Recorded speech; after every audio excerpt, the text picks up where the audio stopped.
దిక్కులేని ప్రేతాన్ని మీరు అంత్యేష్టి సంస్కారం చేస్తే, ఒక దిక్కులేని శవం పడిపోయింది, దాన్ని తీసుకెళ్లి కాల్చేశారనుకోండి, అంతే, వాడు అశ్వమేధయాగం చేశాడు అని ఫలితం వేసేస్తారు. ఎందుకంత తేలిక చేసేశారో తెలుసా? అసలు కలియుగంలో ఆపాటి మంచి చేసేవాడు కూడా ఉండని రోజులు వచ్చేస్తాయిరా. కలి విజృంభణం అలా ఉంటుంది.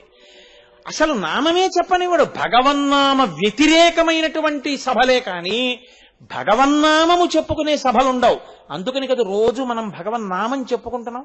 నేను మొదటి రోజు మీకు మనవి చేశా, దేవాలయంలో భగవన్నామం చెప్పడం అంత తేలిక కాదు. ఇప్పుడు తెలియదు దీని ఫలితం.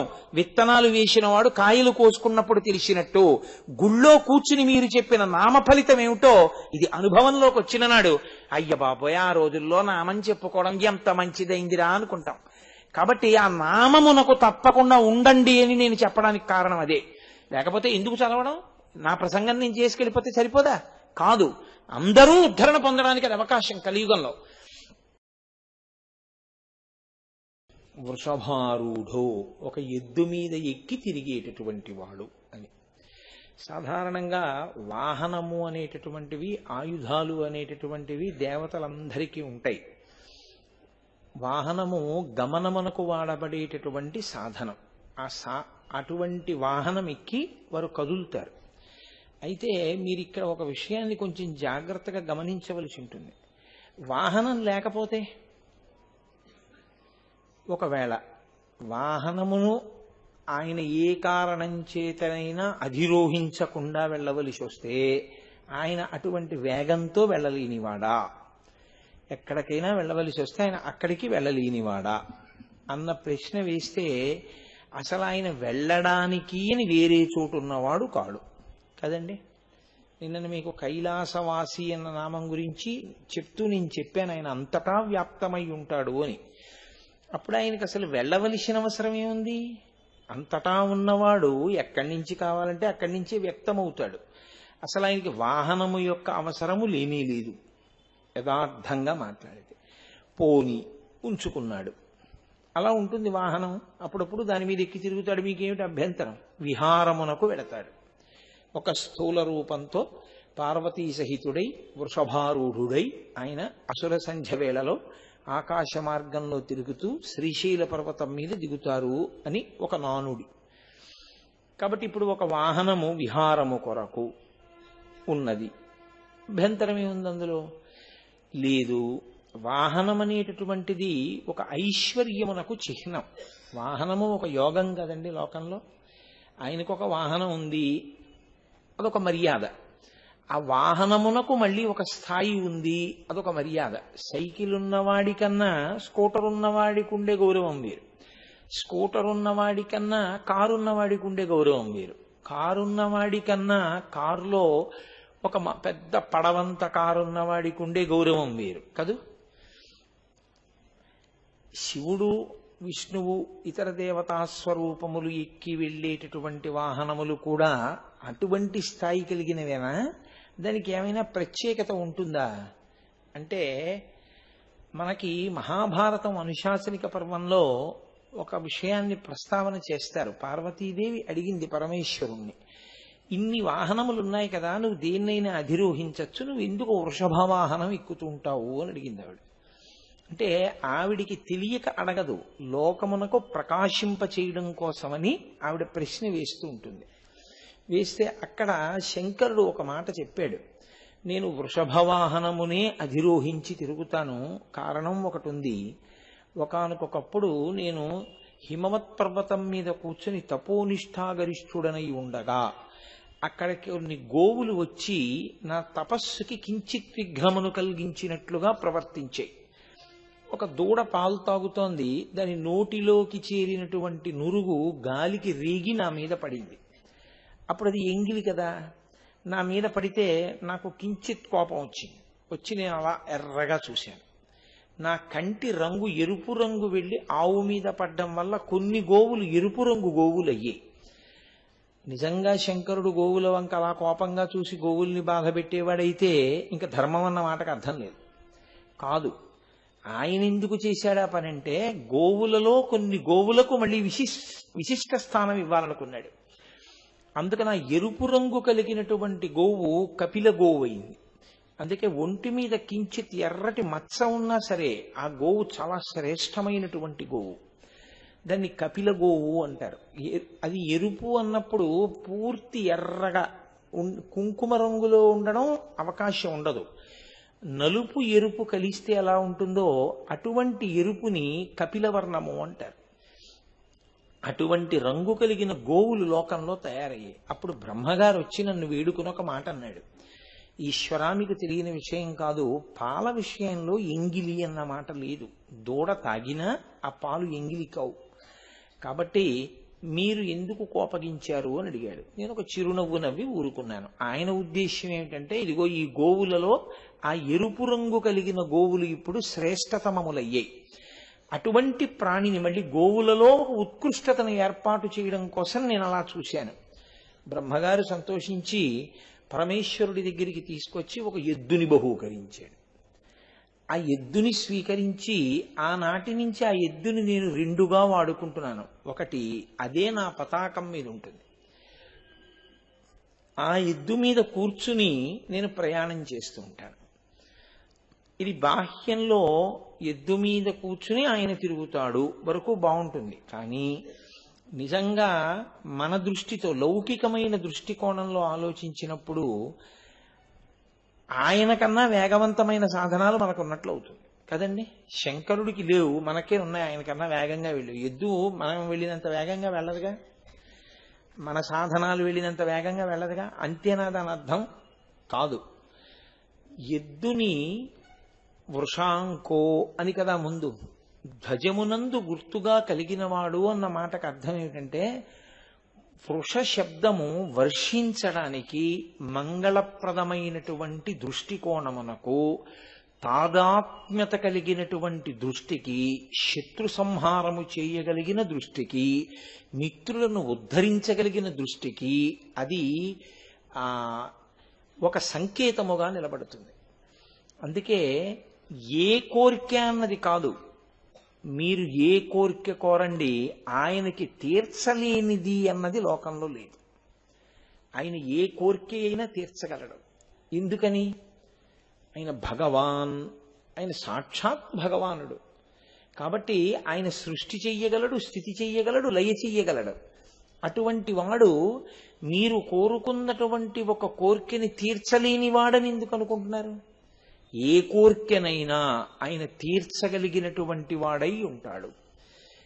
ఇప్పుడు ఈ మాట ఆయన కితాబు కొరక, ఆయనంత గొప్పవాడని చెప్పుట కొరక కాదు. నువ్వు ఆశ్రయించడంలో నిబద్ధతను పొందు. నువ్వు అక్కడా ఇక్కడా తిరగడం కాదు. నువ్వు ఈశ్వరుణ్ణి గట్టిగా పట్టుకుంటే ఈశ్వరుడు వేరొకరి రూపంలో నీకు ఉపకారం చేస్తాడు. నువ్వు పట్టుకోవలసింది ఈశ్వరుణ్ణే. అది ఏ కోరిక అవని, అది తీరడము అన్నది ఎవరి వల్ల జరుగుతుంది? ఒక్క ఈశ్వరుడి వల్లే జరుగుతుంది. అది సాధ్యాసాధ్యములన్న మాట ఏమీ ఉండదు ఆయనకి. ఒకసారి కంచికామకోటి పీఠాధిపత్యం వహించినటువంటి పరమాచార్య స్వామి వారు నిరూపించి చూపించారు. ఆయనకి ఒక అంత్యవాసి ఒకరు ఉండేవారు. ఆయన ఇంకా అసలు ఆయనకి ఈశ్వరుడు కూడా లేడు. ఆయన ఎప్పుడు చంద్రశేఖర చంద్రశేఖర చంద్రశేఖర చంద్రశేఖర అంటుండేవారు. అంత భక్తి పరమాచార్య స్వామి వారంటే. ఆయన బాగా పెద్దవారు అయిపోయారు. పరమాచార్య స్వామి వారు కాదు, ఆయన అంతేవాసి. పెద్దవారై పరమాచార్య స్వామి వారు కూడా పెద్దవారు అయిపోయారు. అప్పటికి పెద్దవారైపోయి ఆయన సహస్ర చంద్ర దర్శనోత్సవం లాంటి ఉత్సవం ఒకటి చేసుకుంటున్నారు. వయస్సు ఒక స్థితిని దాటిన తరువాత చేసుకునే ఉత్సవాన్ని. అది చేసుకునేటప్పుడు ఏమైందంటే, ఎలా చేసుకోవాలి, ఏ ఏ కార్యాలు చెయ్యాలి, ఇవన్నీ కాగితం మీద ఇలా ఇలా చేసుకోండి అని వ్రాసి ఇచ్చినది పరమాచార్య స్వామి. అలాగే చేయించుకుంటున్నారు ఆయన. చేయించుకుంటుండగా అకస్మాత్తుగా రెండవ రోజు మరి భార్య గారు కోమాలోకి వెళ్ళిపోయారు. ఆవిడ మధుమేహంతో బాధపడుతున్నటువంటి వ్యక్తి. నాకు జ్ఞాపకం ఉన్నంత వరకు నేను ఎప్పుడో చదివినటువంటి విషయాలు. ఆవిడ కోమాలోకి వెళ్ళిపోయారు. వెళ్ళిపోతే ఇప్పుడు తండ్రి గారి ఉత్సవం ఎలా పూర్తవుతుంది? కష్టం కదా. కాబట్టి కొడుకు చెన్నై నుంచి విమానంలో బయలుదేరి హైదరాబాద్ వచ్చాడు. హైదరాబాద్ పక్కన ఏదో ఒక చిన్న పల్లెటూరులో అప్పటికి ఆయన సంచారం చేస్తున్నారు పరమాచార్య స్వామి. అక్కడ ఉన్నారు. అతను ఒక కారులో తెల్లవారుజాము వేళటికి అక్కడికి చేరుకున్నాడు. పరమాచార్య స్వామి వారు విశ్రాంతిలో ఉన్నారు, ఉండమన్నారు శిష్యులు. తెల్లవారుజాము సమయంలో 3:30-4 మధ్యలో వారు లేచి దర్శనం ఇచ్చారు. ఏమైందని అడిగారు. ఇలా జరిగింది, అమ్మ కోమాలోకి వెళ్ళిపోయింది, నేను మీ అనుగ్రహం కోసం వచ్చాను, అమ్మ లేకపోతే ఇప్పుడు ఉత్సవం జరగదు కదా, మీరే అనుగ్రహించాలి. ఖచ్చితంగా 4:30 అయింది తెల్లవారుజామున సమయం. పరమాచార్య స్వామి ఒక్కసారి పద్మాసనం వేసుకుని ధ్యానం చేశారు. ధ్యానం చేసి కొంచెం పంచదార తీసి పొట్లం కట్టించి, నువ్వు వెళ్ళి ఇది మీ అమ్మగారి నోట్లో వెయ్యి, మీ అమ్మగారు బతుకుతారన్నారు. అంటే ఆయన అన్నారు, నేను వెళ్ళే వరకు అమ్మ ఉంటుందా ఈ పంచదార వేయడానికి అన్నారు. ఉంటారు మీ అమ్మగారు. నువ్వు ఎలా పెడతావు చెన్నై అంటే, హైదరాబాద్లో 7:30కి విమానం ఉంది, కానీ అందుతుంది అని నాకు నమ్మకం లేదు, ఎందుకంటే నేను వెళ్ళలేను హైదరాబాదు 7:30 అయ్యేటప్పటికి, విమానం వెళ్ళిపోతుంది అప్పటికన్నారు. పరమాచార్య స్వామి ఒక్కసారి కళ్ళు మూసుకుని తెరిచన్నారు, వెళ్ళదు విమానం, నువ్వు వెళ్ళు అన్నారు. సరే, గురువుగారి మీద నమ్మకంతో ఆయన కారు వేసుకెళ్ళిపోయారు. వెళ్ళిపోతే విమానాశ్రయంలోకి వెళ్ళి అడిగితే విచిత్రం ఏంటంటే, ఏదో కారణం వల్ల విమానం ఆలస్యంగా ఉండిపోయింది, అక్కడ వెళ్ళలేదు అది. పైగా టికెట్లు ఖాళీగా ఉన్నాయి, ఇంకా విమానం నిండలేదన్నారు. ఆయన ఇది గురువుగారి ఆశీర్వచన బలమే అని చెప్పి టికెట్ కొనుక్కొని విమానంలో కూర్చున్నారు. అది చెన్నై వెళ్ళిపోయింది. ఈయన పరుగున అమ్మగారి దగ్గరికి వెళ్ళారు. డాక్టర్లు అన్నారు, చాలా ఆశ్చర్యం, ఈవిడ కోమాలోకి వెళ్ళిపోయిందని మేము అనుకున్నాం, ఈవిడ ఖచ్చితంగా తెల్లవారుజామున 4:30 తెలివి వచ్చింది, ఈవిడికి ఎలా వచ్చిందో అన్నారు. వెంటనే పిల్లాడు ఆ పంచదారను నోట్లో వేశాడు. ఆవిడ చక్కగా మాట్లాడాడు. ఒక్కసారి ఆ పిల్లాడు జ్ఞాపకం తెచ్చుకున్నాడు, 4:30కి అమ్మకి తెలివి వచ్చింది, 4:30కి ఏదో అయింది అని. అతను గుర్తు చేసుకుంటే 4:30 పరమాచార్య స్వామి వారు ధ్యానం చేశారు. ఖచ్చితంగా ఏడాది పోయిన తర్వాత ఈ ఉత్సవాలన్నీ అయిపోయిన తర్వాత ఈ పిల్లవాడు మళ్ళీ పరమాచార్య స్వామి వారి దగ్గరికి వెళ్ళాడు. అమ్మగారు వెళ్ళిపోయారు కదా అని అడిగారు. మీ అమ్మగారికి ఆయుర్దాయం 1 ఏడాది క్రితమే అయిపోయింది, ఆవిడ వెళ్ళిపోవాలి. నేను కామాక్షి అమ్మవారిని ప్రార్థన చేశాను, ఇంకొక ఏడాది ఇమ్మని. అమ్మవారు అనుగ్రహించి 1 ఏడాది ఇచ్చింది, అందుకని మీ అమ్మగారు వెళ్ళిపోయారు. ఉత్సవాలు పూర్తయిపోయాయిగా, ఆవిడ ఉన్నత లోకాలకు వెళ్ళిపోయింది, బెంగ పెట్టుకోకండి అని చెప్పారు. అంటే ఇప్పుడు నాకు చెప్పండి, పరమేశ్వరుణ్ణి నమ్మినటువంటి వాడి ప్రార్థనకి పరమేశ్వరుడు ఏదైనా ఇవ్వగలడంలో మీకేమైనా అనుమానం ఉందా? ఆయన ఏదైనా ఇవ్వగలడు. ఆయుర్దాయంతో పాటు దేనినైనా ఇవ్వగలడు, కానీ మీకు పూనిక ఉండాలి. సాధారణంగా ఇబ్బంది అంతా ఎక్కడొస్తుందో తెలుసా అండి? ఈశ్వరుణ్ణి వదిలి మనం వెళ్ళిపోతాం. మీరిక్కడ ఈశ్వరుణ్ణి వదిలి వెళ్ళిపోవడమే మీ కోరిక తీరకపోవడానికి కారణం. మీరు ఈశ్వరుణ్ణి వదలకుండా ఉంటే ఖచ్చితంగా రక్షిస్తాడు. మనం ఏం చేస్తామంటే భగవంతుణ్ణి విడిచిపెట్టేసి మనం వెళ్ళిపోతాం. వెళ్ళిపోయి మన స్వప్రయత్నం ఏదో మనం మొదలు పెడతాం, పోతుంది ఈశ్వరానుగ్రహం. అది గురువు యొక్క అనుగ్రహాన్ని, భగవంతుని యొక్క అనుగ్రహాన్ని వదిలిపెట్టేసుకుని మీరు వెళ్ళిపోయారనుకోండి, ఇక మిమ్మల్ని అనుగ్రహించడానికి ఏమీ ఉండదు, ఇంకా మిమ్మల్ని రక్షించే శక్తి ప్రపంచంలో ఏముండదు. ఆ వదులుకోకుండా మీరు నిలబడిపోగలిగారనుకోండి, నేను వెళ్ళను, నేను ఉండిపోతాను, గురువుగారు ఉన్నారు, భగవానుడున్నాడు అని నమ్మగలిగితే ఈశ్వరుడు మీ వెంట ఉంటాడు. మీరు వదిలేశారు అంటే ఏమిటి దాని అర్థం? మీకు నమ్మకం లేదు అని అర్థం. మీరేదో సాధించగలరని మీరు అనుకున్నారు అని అర్థం. అదే కొంప ముంచేస్తుంది. కాబట్టి విశ్వాసము మీకు ఉండాలి. ఇది ఈశ్వరుడి గొప్పతనము అని మీరు అన్నారనుకోండి, మీకెప్పుడు పనికి వస్తుంది? మీకెప్పుడు పనికి వస్తుందంటే మీరు ఆ విశ్వాసంతో నిలబడితే పనికి వస్తుంది. మీరు ఆ విశ్వాసమును వదిలిపెట్టి నిలబడితే పనికిరాదు. ఇంతమంది డాక్టర్లు ఉన్నారు, ఇంతమంది డాక్టర్లు చూస్తున్నారు, ఇది చేయింది పరమాచార్య స్వామి వారు చేస్తారా అని ఆ పిల్లాడు అనుకుని ఉంటే వాళ్ళ అమ్మగారు ఏడాది ఉండరు. ఆ పిల్లవాడు ఏం నమ్మాడంటే చేస్తే పరమాచార్య స్వామి చెయ్యాలని డాక్టర్లను వదిలేసి గురువుగారి దగ్గరికి వెళ్ళిపోయాడు.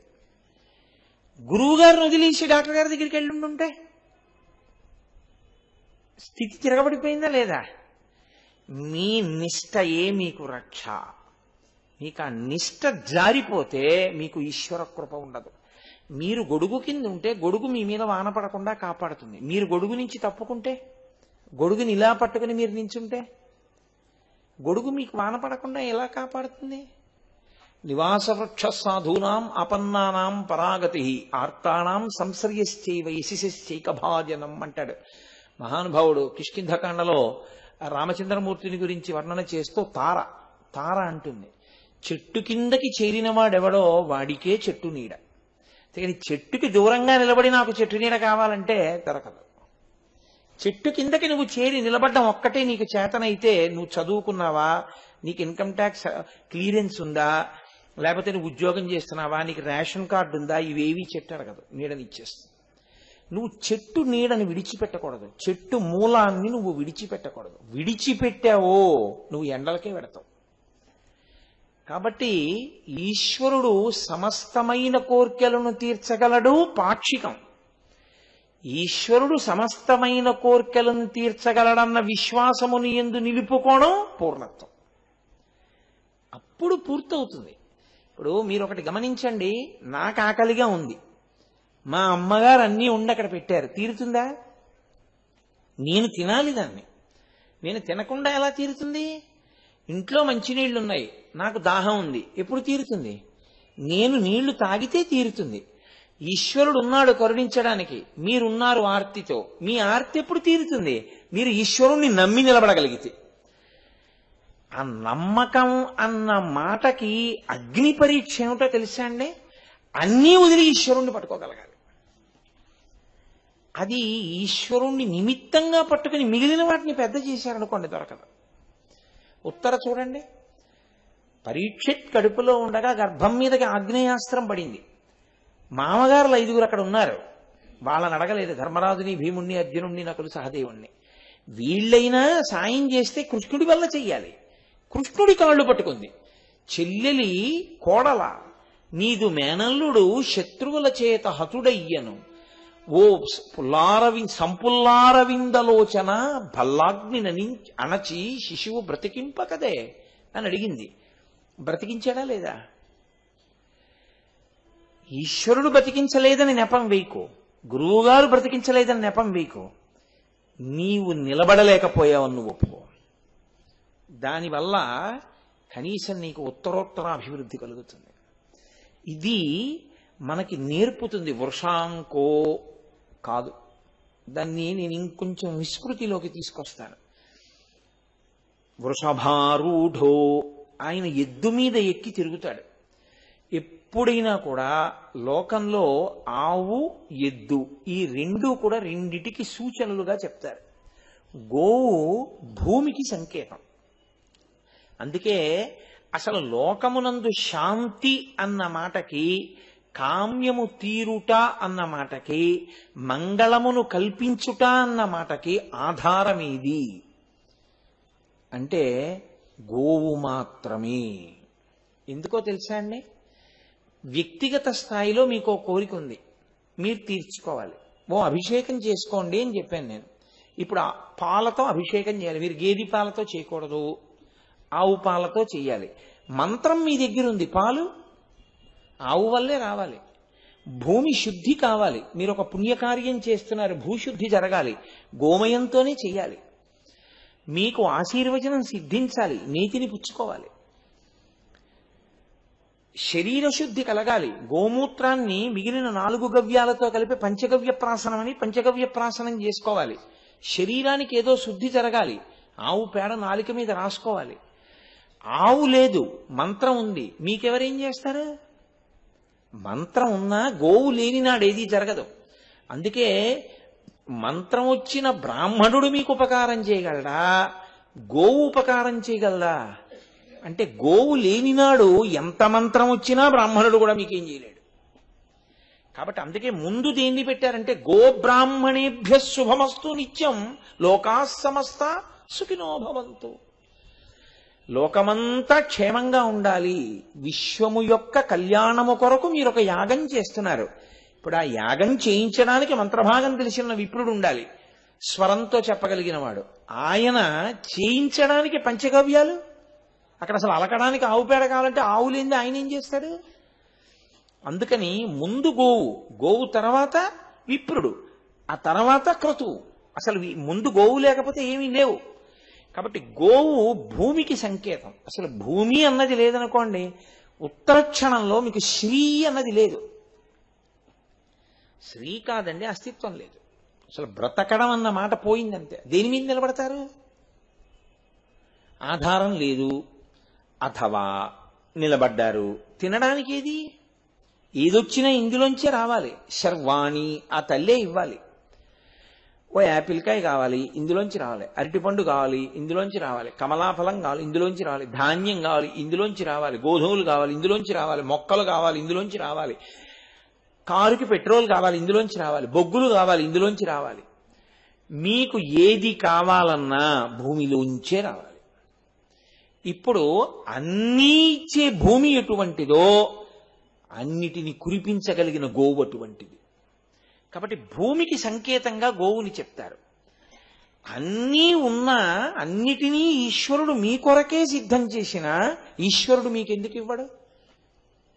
ఒక్క కారణానికే ఇవ్వడు, ధర్మము లుప్తమైతే ఇవ్వడు. మీరు అది జాగ్రత్తగా పట్టుకుంటే తప్ప అసలు వృషభవాహనం అన్న మాట అర్థం కాదు. మీరు చూడండి, ఇంట్లో అమ్మ పిల్లాడికి ఇష్టమని మంచి పకోడీ వండి పెట్టింది. స్కూల్ నుంచి వస్తాడు, పిల్లాడికి పెడదామని. పిల్లాడి కన్నా ముందు ఇంకా పిల్లలందరినీ ఒక లైన్లో బయటికి పంపిస్తారు కదండి. పంపించే ముందు టీచర్స్ వెళ్ళిపోవచ్చు. కాబట్టి టీచర్ గారు వెళ్ళిపోతూ ఓసారి అలా తలుపు కొట్టి ఆవిడ్ని పిలిచి, మీ అబ్బాయి పరిస్థితి ఏమీ బాగులేదు, ఎక్కడి నుంచి తెస్తున్నాడో తెలియదు, రోజు డబ్బులు పట్టుకొస్తున్నాడు, ఇంత చిన్న వయస్సులో వాడు చెయ్యరాని పనులు చేస్తున్నాడు, వాడు కొనకూడనివి కొని తాగకూడనివి తాగుతుండగా నా కంట పడ్డాడు. మీరు కావాలంటే వాడి జేబులు చూడండి, వాడి నోరు వాసన చూడండి, వాడి బట్టలు చూడండి, వాసన చూస్తే మీకు తెలుస్తుంది వాడు దురభ్యాసాలకు అలవాటు పడుతున్నాడండి అని. మేము స్కూల్లో ఎంతసేపు నిగ్రహిస్తాం, మీరు ఇంట్లో చూడాలి, మీ పిల్లాన్ని జాగ్రత్త చేసుకోండి అని చెప్పి టీచర్ గారు వెళ్ళిపోయారు. తెలుసున్నవారు కాబట్టి చెప్పాను సుమా అమ్మ అని. అమ్మ పకోడీ పిల్లాడికి పెట్టడానికే చేసింది. ఇప్పుడు కొడుకు వచ్చాడు, పెడుతుందా? దానన్న తిను, పకోడీ నీకోసమే చేశానరా అని పళ్ళెంలో పోసి పెడుతుందా? పెట్టదు, ఉగ్రురాలు అవుతుంది. సరిగదా తండ్రికి కూడా చెప్తుంది. ఒకవేళ పెట్టవలసి వచ్చినా చాలా అన్యమనస్కంగా పెడుతుంది కదండి. వాడి కోసమే వండిన అమ్మ వాడికి ఎందుకు పెట్టలేదు? వాడు ఎలా ఉండాలని తల్లిదండ్రులు కోరుకున్నారో అలా వాడు ఉండలేదు, అందుకని వాడికి పెట్టలేదు తప్ప వాడికి పెట్టద్దన్నది అమ్మ కోరిక. నిజానికి అమ్మ పెట్టకుండా చేసుకున్నది వాడు. అయితే మీరు ఒక విషయం గమనించాలి, పెడదామనుకున్న అమ్మ పెట్టకుండా కొట్టింది, నాన్నగారు కొట్టారు, వారు ఏడుస్తూ పడుకుని నిద్రపోయాడు.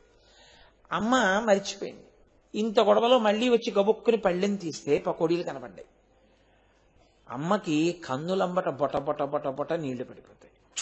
ఇంత కష్టపడి మధ్యాహ్నం నుంచి చేశాను పెడదామని, పకోడీలు తినకపోగా అన్ని దెబ్బలు తిని పడుకున్నాడు అని వెంటనే అమ్మ ఈశ్వరుడికి ఏమన్నా నమస్కారం చేస్తుందంటే, వీడికి సద్బుద్ధిని ఈ తండ్రి, ఎందుకు ఇలా దెబ్బలు తింటున్నాడు, ఎందుకు ఇలా తప్పుగా ప్రవర్తిస్తున్నాడు అని బాధపడుతుంది తప్ప కొట్టడంలో క్రౌర్యం ఉందని మీరు అనగలరా?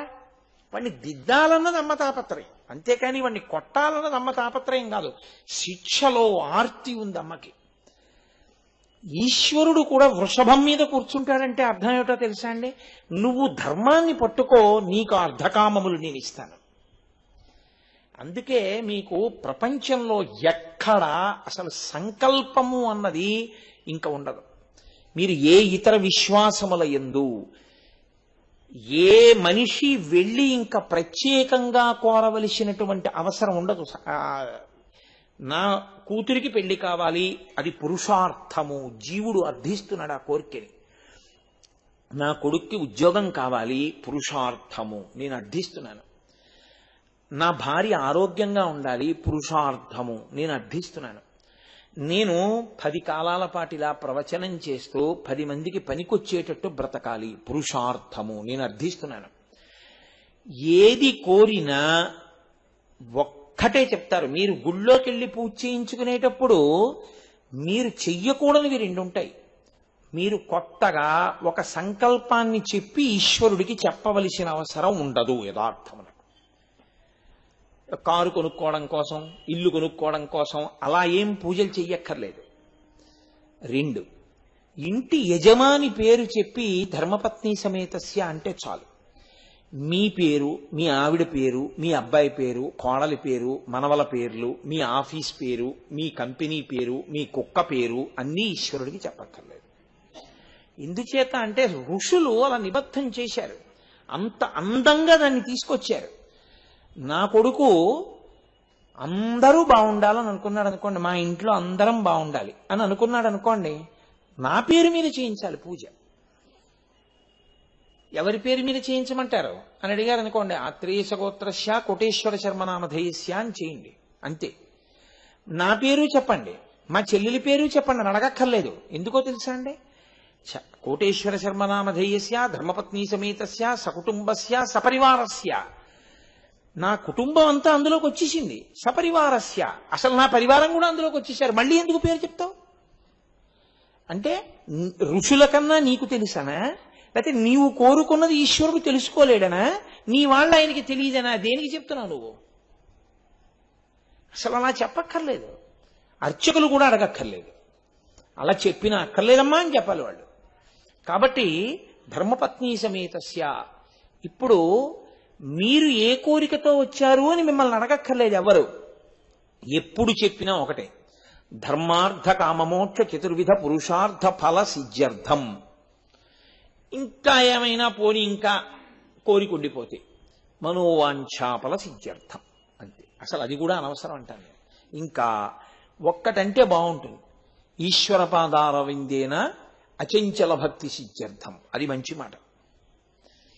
ధర్మ అర్థ కామ మోక్ష చతుర్విధ పురుషార్థ ఫల సిద్ధ్యర్థం. మొట్టమొదట తీసుకొచ్చి ఏం పెట్టారు? ధర్మం. చివరేం పెట్టారు? మోక్షం. చివర చెప్పిన దాన్ని పొందడానికి మొదటిది నువ్వు పట్టుకోవడం నీకు వచ్చా. అది పట్టుకోవడం రానంతసేపు అసలు చివరి దాని పేరు నువ్వు ఎత్తకు. చివరి దాన్ని పొందాలని నువ్వు ఎందుకు అనుకుంటావు? అసలు దాని మాట నీకెందుకు? నీకు ఆకలి తీరాలి, నువ్వు అన్నం తిను. ఎంతసేపు తింటావు? కడుపు నిండే వరకు తిను. కడుపు నిండింది ఊరుకో. అంతేగాని ఎంత తింటే కడుపు నిండుతుంది, ఇది ఒకటి తింటే నిండుతుందా, అది తింటే నిండుతుందా, అది వృధా తర్కం. నువ్వు తినడం మొదలుపెట్టు, కడుపు నిండిపోతుంది. చివరిది వచ్చేస్తుంది ఎప్పుడు? మొదటి దాంతో మధ్య రెండు ముడి. ప్రాధాన్యత క్రమాన్ని చెప్పింది. చివరిది పొందవలసింది కాబట్టి పక్కన పెట్టేసేయండి. ఇంకా మిగిలినవన్నీ మూడు. మూడిటిలో రెండే మీ మనసులో ఎప్పుడు ద్యోతకమవుతుంటాయి, అర్ధము కామము. ఈ రెండే కదండి. ఈ అర్ధకామములు ఎప్పుడు ఎలా పొందాలో, ఎలా ఖర్చు పెట్టాలో, మనకి ముడి దేంతో పడాలో చెప్తుంది. ఇది పరిశీలనము. దీనికి ఎవ్వరి సాక్షి ఉండదు, మీకు మీరే సాక్షి. ఎందుకో తెలుసా అండి, అనుశాసనిక పర్వం చెప్తూ పార్వతీదేవి ధర్మముల గురించి నాకు చెప్పు అని అడిగింది పరమశివుణ్ణి. ఆయన ఆ ధర్మం గురించి చెప్తూనే ధర్మం పట్టు ఎక్కడొదిలేస్తే ఉత్తర జన్మల్లో ఎలా బాధిస్తుందో చెప్తాడు. అది ఏమవుతుందంటే మనం వదిలేసినప్పుడు బాగుంటుంది, అది అనుభవంలోకి వచ్చినప్పుడు భయంకరంగా ఉంటుంది. కాబట్టి అలా చెయ్యవద్దు. ధర్మాన్ని నువ్వు పట్టుకో, అర్థాన్ని ధర్మంతో ముడి, కామాన్ని ధర్మంతో ముడి. నువ్వు పొందేటప్పుడు, పొందడము అంటే ఏదో అర్థము ఎప్పుడూ భద్రత కొరకోనో భావనతో చేస్తూ ఉంటారు. ఏది చెయ్యాలన్నా ఓ 4 రూపాయలు ఉండాలి కదండి. ఒక విషయాన్ని మీరు బాగా జ్ఞాపకం పెట్టుకోవాలి, మీ ఆర్జన యొక్క విధానమేమి దాన్ని ఈశ్వరుడు దృష్టిలోకి తీసుకుంటాడు. ఎందుకంటే మీరు అందుకే గోదానం చేసేటప్పుడు ఏం చెప్తారో తెలుసా అండి, మీ దగ్గర ఇంకో రకం డబ్బున్న దాంతో గోవుని కొని దానం చేయదని చెప్తారు. అంతకన్నా దురన్యాయం ఇంకోట్లేదు. నీ కష్టార్జితంతోటే గోవుని కొనాలి. లేకపోతే శిష్యులు ఇవ్వచ్చు, కొడుకు కొనివ్వచ్చు. అంతేకాని అన్యాయమార్జితమన్న మాట అసలు శాస్త్రంలో లేదు. అలా చేయకూడదు. అలా చేశావు అప్పుడు నీ ఎందు ఏమవుతుందో తెలిసింటే అర్ధమనర్థం భావయ నిత్యం. ఈశ్వరుడు ఏం చేశాడంటే దాన్ని ఎలా కదపాలో కూడా చూస్తాడు. అప్పుడు దాని మించి అది కష్టరూపంలో బయటికి వెడితే బాధపడిపోతావు. కాబట్టి అర్థం సంపాదించడంలో ధర్మం ఉండాలి, వ్యయమునందు ధర్మం ఉండాలి. ఉంది కదా అని అపాత్రదానం చేయకూడదు, దేనికి పడితే దానికి ఖర్చు పెట్టకూడదు. పాత్రత ఎరిగి దానం చేయాలి. అందుకే దానం చేసేటప్పుడు దగ్గర పెట్టుకోవలసింది కొడుకుని, సంప్రదించవలసింది గురువుని. ఎందుకో తెలుసా అండి? ధర్మము తనతో ఆగిపోకూడదు. ధర్మము అనుసృతంగా నడవాలి, వెడుతూ ఉండాలి. ధర్మము ఎంత ప్రవహిస్తుందో ఇల్లు అంత వృద్ధిలో ఉంటుంది. నేను మీకు ఒక్కటే చెప్తాను, బాగా జ్ఞాపకం పెట్టుకోండి విషయం. మీ ఇంటి శాంతియే మీరు కోరుకున్నది. అంతే. మీరు 10 కోట్లున్నాయి, పక్షవాతంతో ఉన్నాడు, ఏమిటి నాకు చెప్పండి ఆనందం? కాదు. చక్కగా భార్య వండింది కడుపు నిండా తింటాడు. కడుపులో జరిగే వరకు ఈశ్వరుడి సేవ చేస్తాడు. ఎవరి గురించి ఆలోచించినా వాళ్ళు వృద్ధిలోకి రావాలని కోరుకుంటాడు. ఎవ్వరి మీద కక్ష పట్టుకోడు. వాడి మీద కక్ష పట్టాడా, వాడిని వదిలేసుకున్నాడా, వాడి కర్మ. ఆవిడేం చేస్తాడు? వాడిని ఉద్ధరించేవాడు ఈ లోకంలో ఉండడం. తాను మాత్రం ఆర్జన యందు ధర్మం, ఖర్చు యందు ధర్మం. ఇది కొడుక్కి ఎలా తెలుస్తుంది రేపు పొద్దున్న? అందుకే ధర్మకార్యం చేసేటప్పుడు కొడుకు పక్కన ఉండాలి. ధర్మం చేసేటప్పుడు ధర్మం చెయ్యండి, ధర్మం చెయ్యండి అంటుంటారు మన వాళ్ళు. చూడండి, బాబు ధర్మం చేయండి బాబు అంటుంటారు యాచకులు. బాబు ధర్మం చేయండి బాబు అన్న మాటకు అర్థం ఏమిటో తెలుసా అండి? వాళ్ళు అడుగుతున్నది నిజానికి మిమ్మల్ని ధర్మం చేయమని వాడెందుకు చెప్పడం? వాడేమన్నా మీకు ఆచార్యుడా? ధర్మం చేయండి బాబు అంటే వాడి ఉద్దేశ్యం ఏంటంటే, ఏమో గతంలో ఒకడికి పెట్టక ఇలా అయిపోయాను, దాచుకుని పాడైపోయాను, మీరు ఉన్నది ఇప్పుడు ఇచ్చుకోండి. ఎప్పుడూ ఇచ్చే చెయ్యి అవుతుంది కాదు. ఇచ్చేటప్పుడు ఇవ్వడం కోసమని పనికిమాలిన మార్గాల్లో తేకండి, కట్టి కుడుపుతుంది. కాబట్టి ధార్మికంగా తెచ్చి ధార్మికంగా ఇవ్వండి, మీరు వృద్ధిలోకి వస్తారు అని మీకు బోధ చేయడానికి ధర్మం చేయండి బాబు అంటారు. మన వాళ్ళు ఏది చేసినా అంత గంభీరంగా పెడతారు విషయాన్ని. కాబట్టి కేవలం ఇచ్చేయడం గొప్ప కాదు, నువ్వు ఎలా తెచ్చావన్నది కూడా లక్ష్యంలోకి వస్తుంది. అందుకే పరమాచార్య స్వామి వారు ధార్మిక నిష్ఠ అంటే అద్భుతమైన నిష్ఠ అయింది. ఒకానొకప్పుడు ఆయన ఎప్పుడూ ఒక్కళ్ళ దగ్గర అధిక మొత్తాలు తీసుకునేవారు కాదు, బాగా తెలిస్తే తప్ప కుటుంబం. ఆయన ఏదో ఒక సత్కార్యం చెయ్యాలి అని సంకల్పం చేశారు. పరమాచార్య సంకల్పం చేస్తే దానికి ఎదురా అది కామాక్షి సంకల్పం. ఒక వ్యక్తి వచ్చి ఓ 3 లక్షలు 4 లక్షలు అక్కడ పెట్టాడు.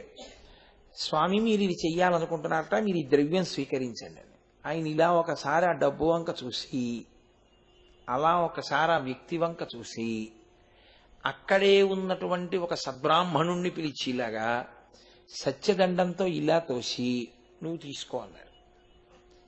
ఆయన తీసుకున్నాడు. తీసుకుని సంతోషంగా అబ్బా 3 లక్షలు భలే అనుకోకుండా ఇచ్చారే అనుకున్నాడు. ఆయన అన్నారు, బ్రాహ్మణుడు తృప్తితో కదూ బతకాలి, బ్రాహ్మణుడు డబ్బు కోసం వెంపర్లాడకూడదు కదూ అన్నారు. అవును స్వామి, వెంపర్లాడకూడదు. నువ్వు 3 లక్షలు పుచ్చుకున్నావు కదూ, తృప్తి అన్న మాట ఎందులోకి వస్తుందో అంత నువ్వు ఉంచుకుని మిగిలింది గుడికి ఇచ్చే అన్నారు. ఇప్పుడు ఆ 3 లక్షల్లో ఆయన 116 ఉంచుకుని మిగిలింది గుడికి ఇచ్చేసాడు. ఇప్పుడు ఆ ద్రవ్యానికి ఏమైందో తెలుసా అండి? ఒక సద్బ్రాహ్మణుడు దానం పుచ్చుకున్నాడు కాబట్టి ఆ ద్రవ్యము శుద్ధి అయిపోయింది. ఇప్పుడు అది బ్రాహ్మణ ధనమైంది. ఒక మంచి వ్యక్తి యొక్క ధనమైంది. మంచి వ్యక్తి అని గుర్తేమిటి? దాని మీద వ్యామోహం లేకుండా ఉండాలి. కాబట్టి తృప్తి అన్న మాటకి ఎంత అర్హమో అంత పుచ్చుకుని మిగిలింది అన్నారు. ఆయన 116 ఉంచుకుని మిగిలింది ఇచ్చారు. ఇప్పుడు ద్రవ్య శుద్ధి కుదిరింది, ఆయన అనుకున్న పని జరుగుతుంది. ఇప్పుడు ఆయన ఆర్జన దిద్దేవారు అప్పుడు.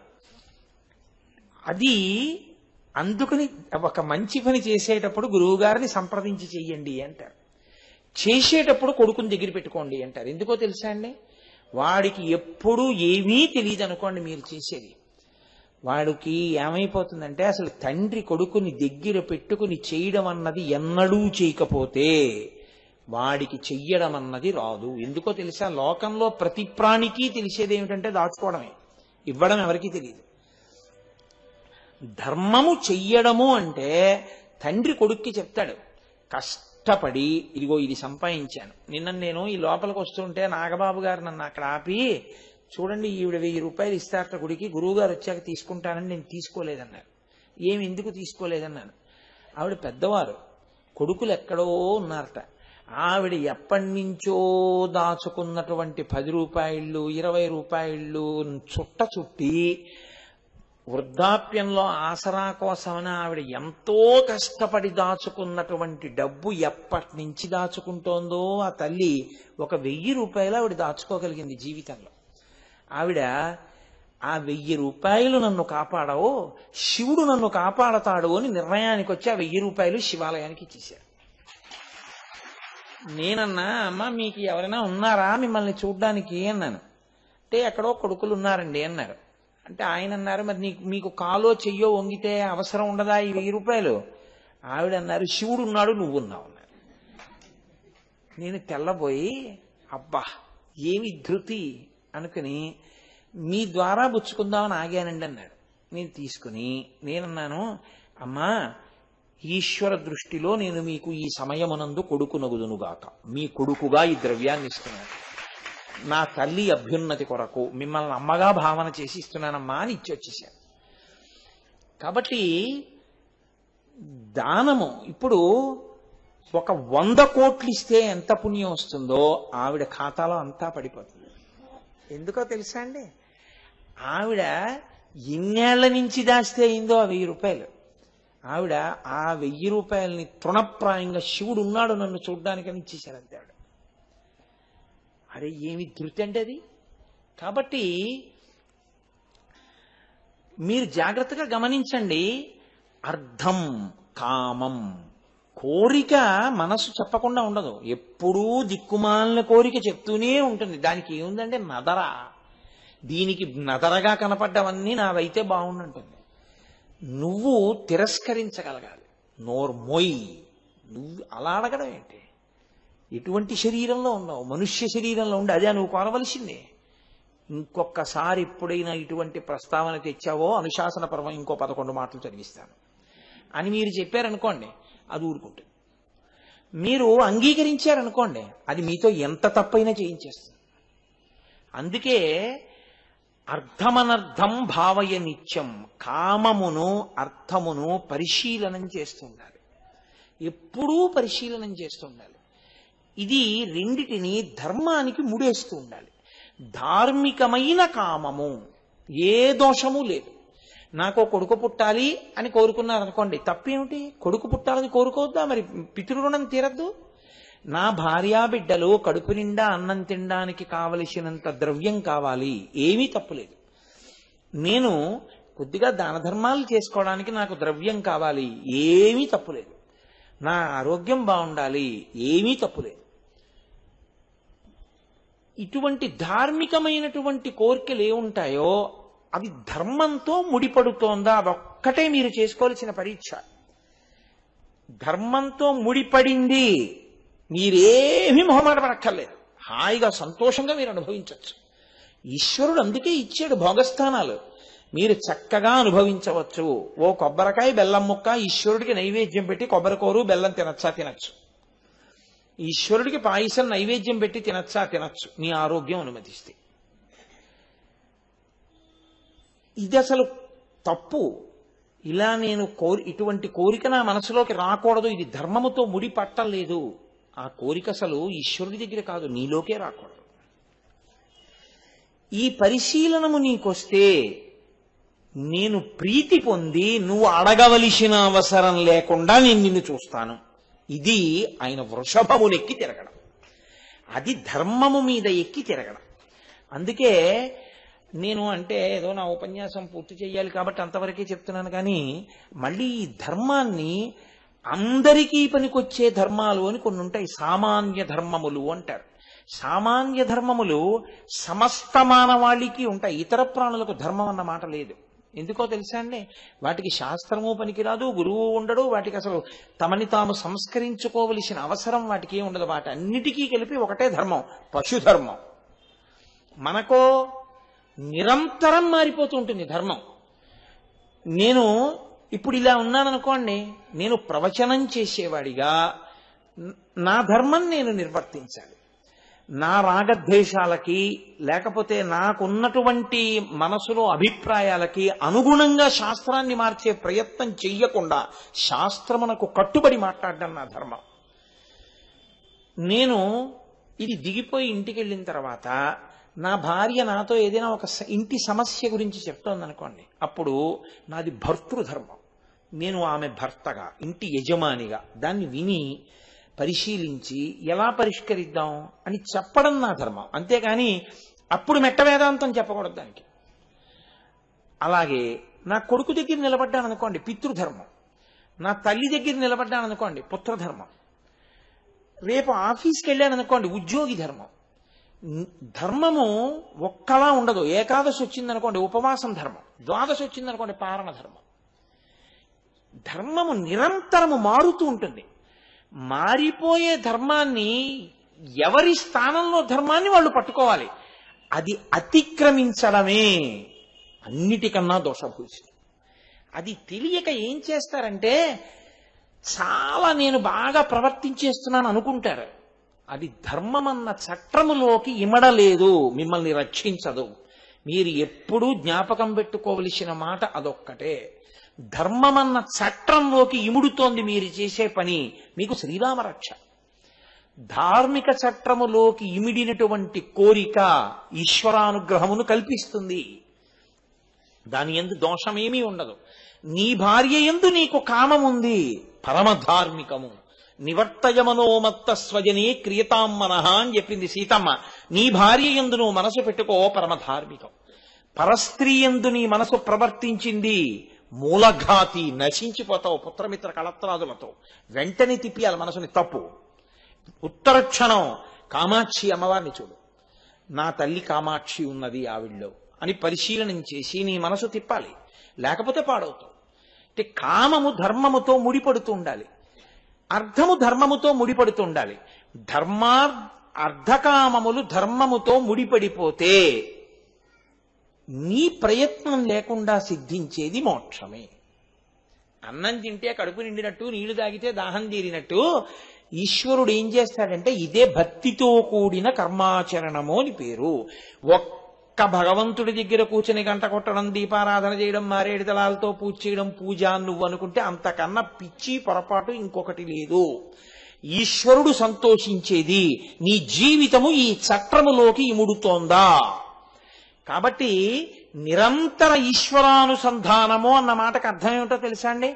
ఏది చేస్తున్నా మీరు ధర్మంలోకి ఇముడుతున్నారా, అదొక్కటే చూడండి. మీరు ఇమిడిపోయారంతే.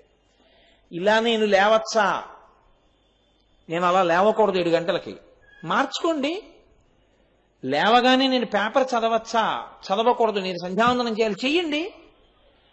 నేను గోచీపోసి పంచె కట్టుకోకుండా లుంగీ కట్టుకుని పూజ చేయచ్చా, చేయకూడదు, చేయకండి.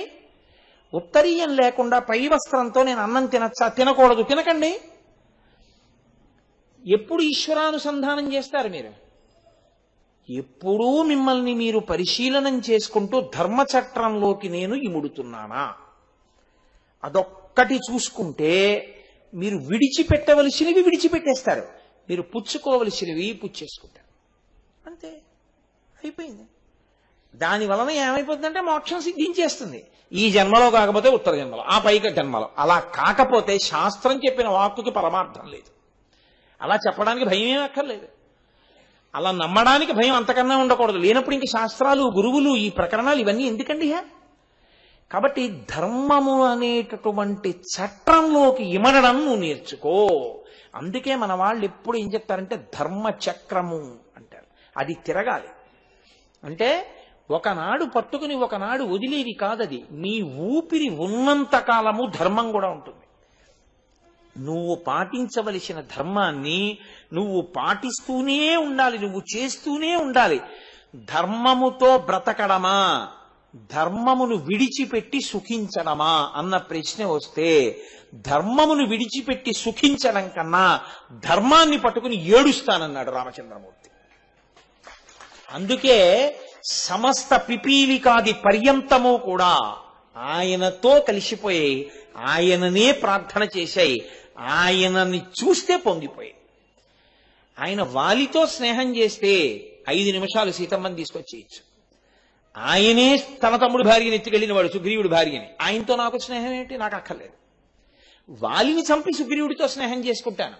ధర్మంలో ఉన్నవాడితో నాకు స్నేహం కావాలి. అధర్మంలో ఉన్నవాడితో స్నేహం చేసి ధర్మచట్రంలోంచి నేను జారనన్నాడు ఆయన. దానివల్ల చాలా కష్టపడ్డాడు. సుందరకాండ వచ్చింది. అయితే రాముడికి గుడి కట్టి పూజ ఎందుకు చేస్తున్నామో తెలుసా అండి? ధర్మచట్రంలోకి ఇమిడి నిలబడ్డాడు కాబట్టి. అందుకే ప్రతి క్షణం ధర్మమే రాముడికి. రావణుడితో యుద్ధం వచ్చింది, చంపేశాడు. చచ్చిపోయి కింద పడిపోయాడు. విభీషణ అంత్యేష్టి చెయ్యి అన్నాడు. చిచి చిచి, ఇటువంటి దుర్మార్గుడికి నీ చెయ్యను అన్నాడు. స్నేహితుడి అన్నయ్య నాకు అన్నయ్యే, నీ చేసేస్తాను నువ్వు చేయకపోతే. మీరు చేయడం ఏమిటి? అంతే. ఒకసారి శరీరం పడిపోయిన తర్వాత ఇంకా దాంతో ఏ విధమైనటువంటి శత్రుత్వము లేదు. జడమై పడిపోయిన శరీరానికి శత్రుత్వం ఏంటి? దానికి చెయ్యవలసిన కర్తవ్యం ఇప్పుడు బతికున్నవాడి మీద ఉంది. అది వాడి ధర్మం, వాడు చెయ్యాలి. లేకపోతే వాడెప్పుడో జారిపోయాడు, నువ్వు జారిపోతావు. నీ ధర్మం నువ్వు చెయ్యాలి. నువ్వు చేస్తావా? నీ చెయ్యినా? నీ చేస్తాను మహాప్రభవం చేశాడు విభీషణుడు. ఇది మనిషి ప్రయత్నపూర్వక పరిశీలనం చేత ఇమడడం రావాలి. మనసు ఎప్పుడు ఏం చెప్తుందో తెలుసా అండి? ఇక్కడి నుంచే జారు అని చెప్తుంది. అందులో ఇమడకు, సుఖము దొరికిందా లేదా అది చూడు. అంతేగాని ఎందుకు ఆ పిచ్చేవన్నీ అని. మీరు చూడండి, లోకంలో ఒక మాట ఉంటుంది, if you want to hang a dog call it in another name అని ఇంగ్లీష్లో ఒక ప్రొవెర్బ్. కుక్క చాలా మంచి విశ్వసనీయమైన జంతువు, అత్యంత ప్రేమతో ఉంటుంది. యజమాని కోసం ప్రాణం వదిలిపెట్టడానికే సిద్ధపడుతుంది. కానీ కుక్క ద్వారం దాటి లోపలికి రాకూడదు. వస్తే ఈశ్వరుడు ఆ రోజు ఆహారం తీసుకోడు. కాబట్టి కుక్కని ప్రేమతో చూడవచ్చు. కానీ ఆ కుక్కను చంపేద్దాం అనుకున్నాడు.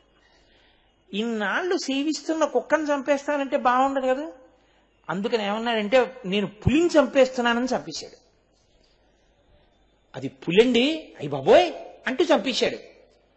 కుక్కని చంపేయాలని నిర్ణయానికి వచ్చి పులిని పేరు పెట్టి చంపేయడం ఎటువంటిదో, అందరికీ పనికొచ్చేటటువంటి సనాతన ధర్మంలోని ధార్మిక చట్రంలోంచి ఇవన్నీ మూఢనమ్మకాలని పైకి తీయడం కూడా అటువంటిది.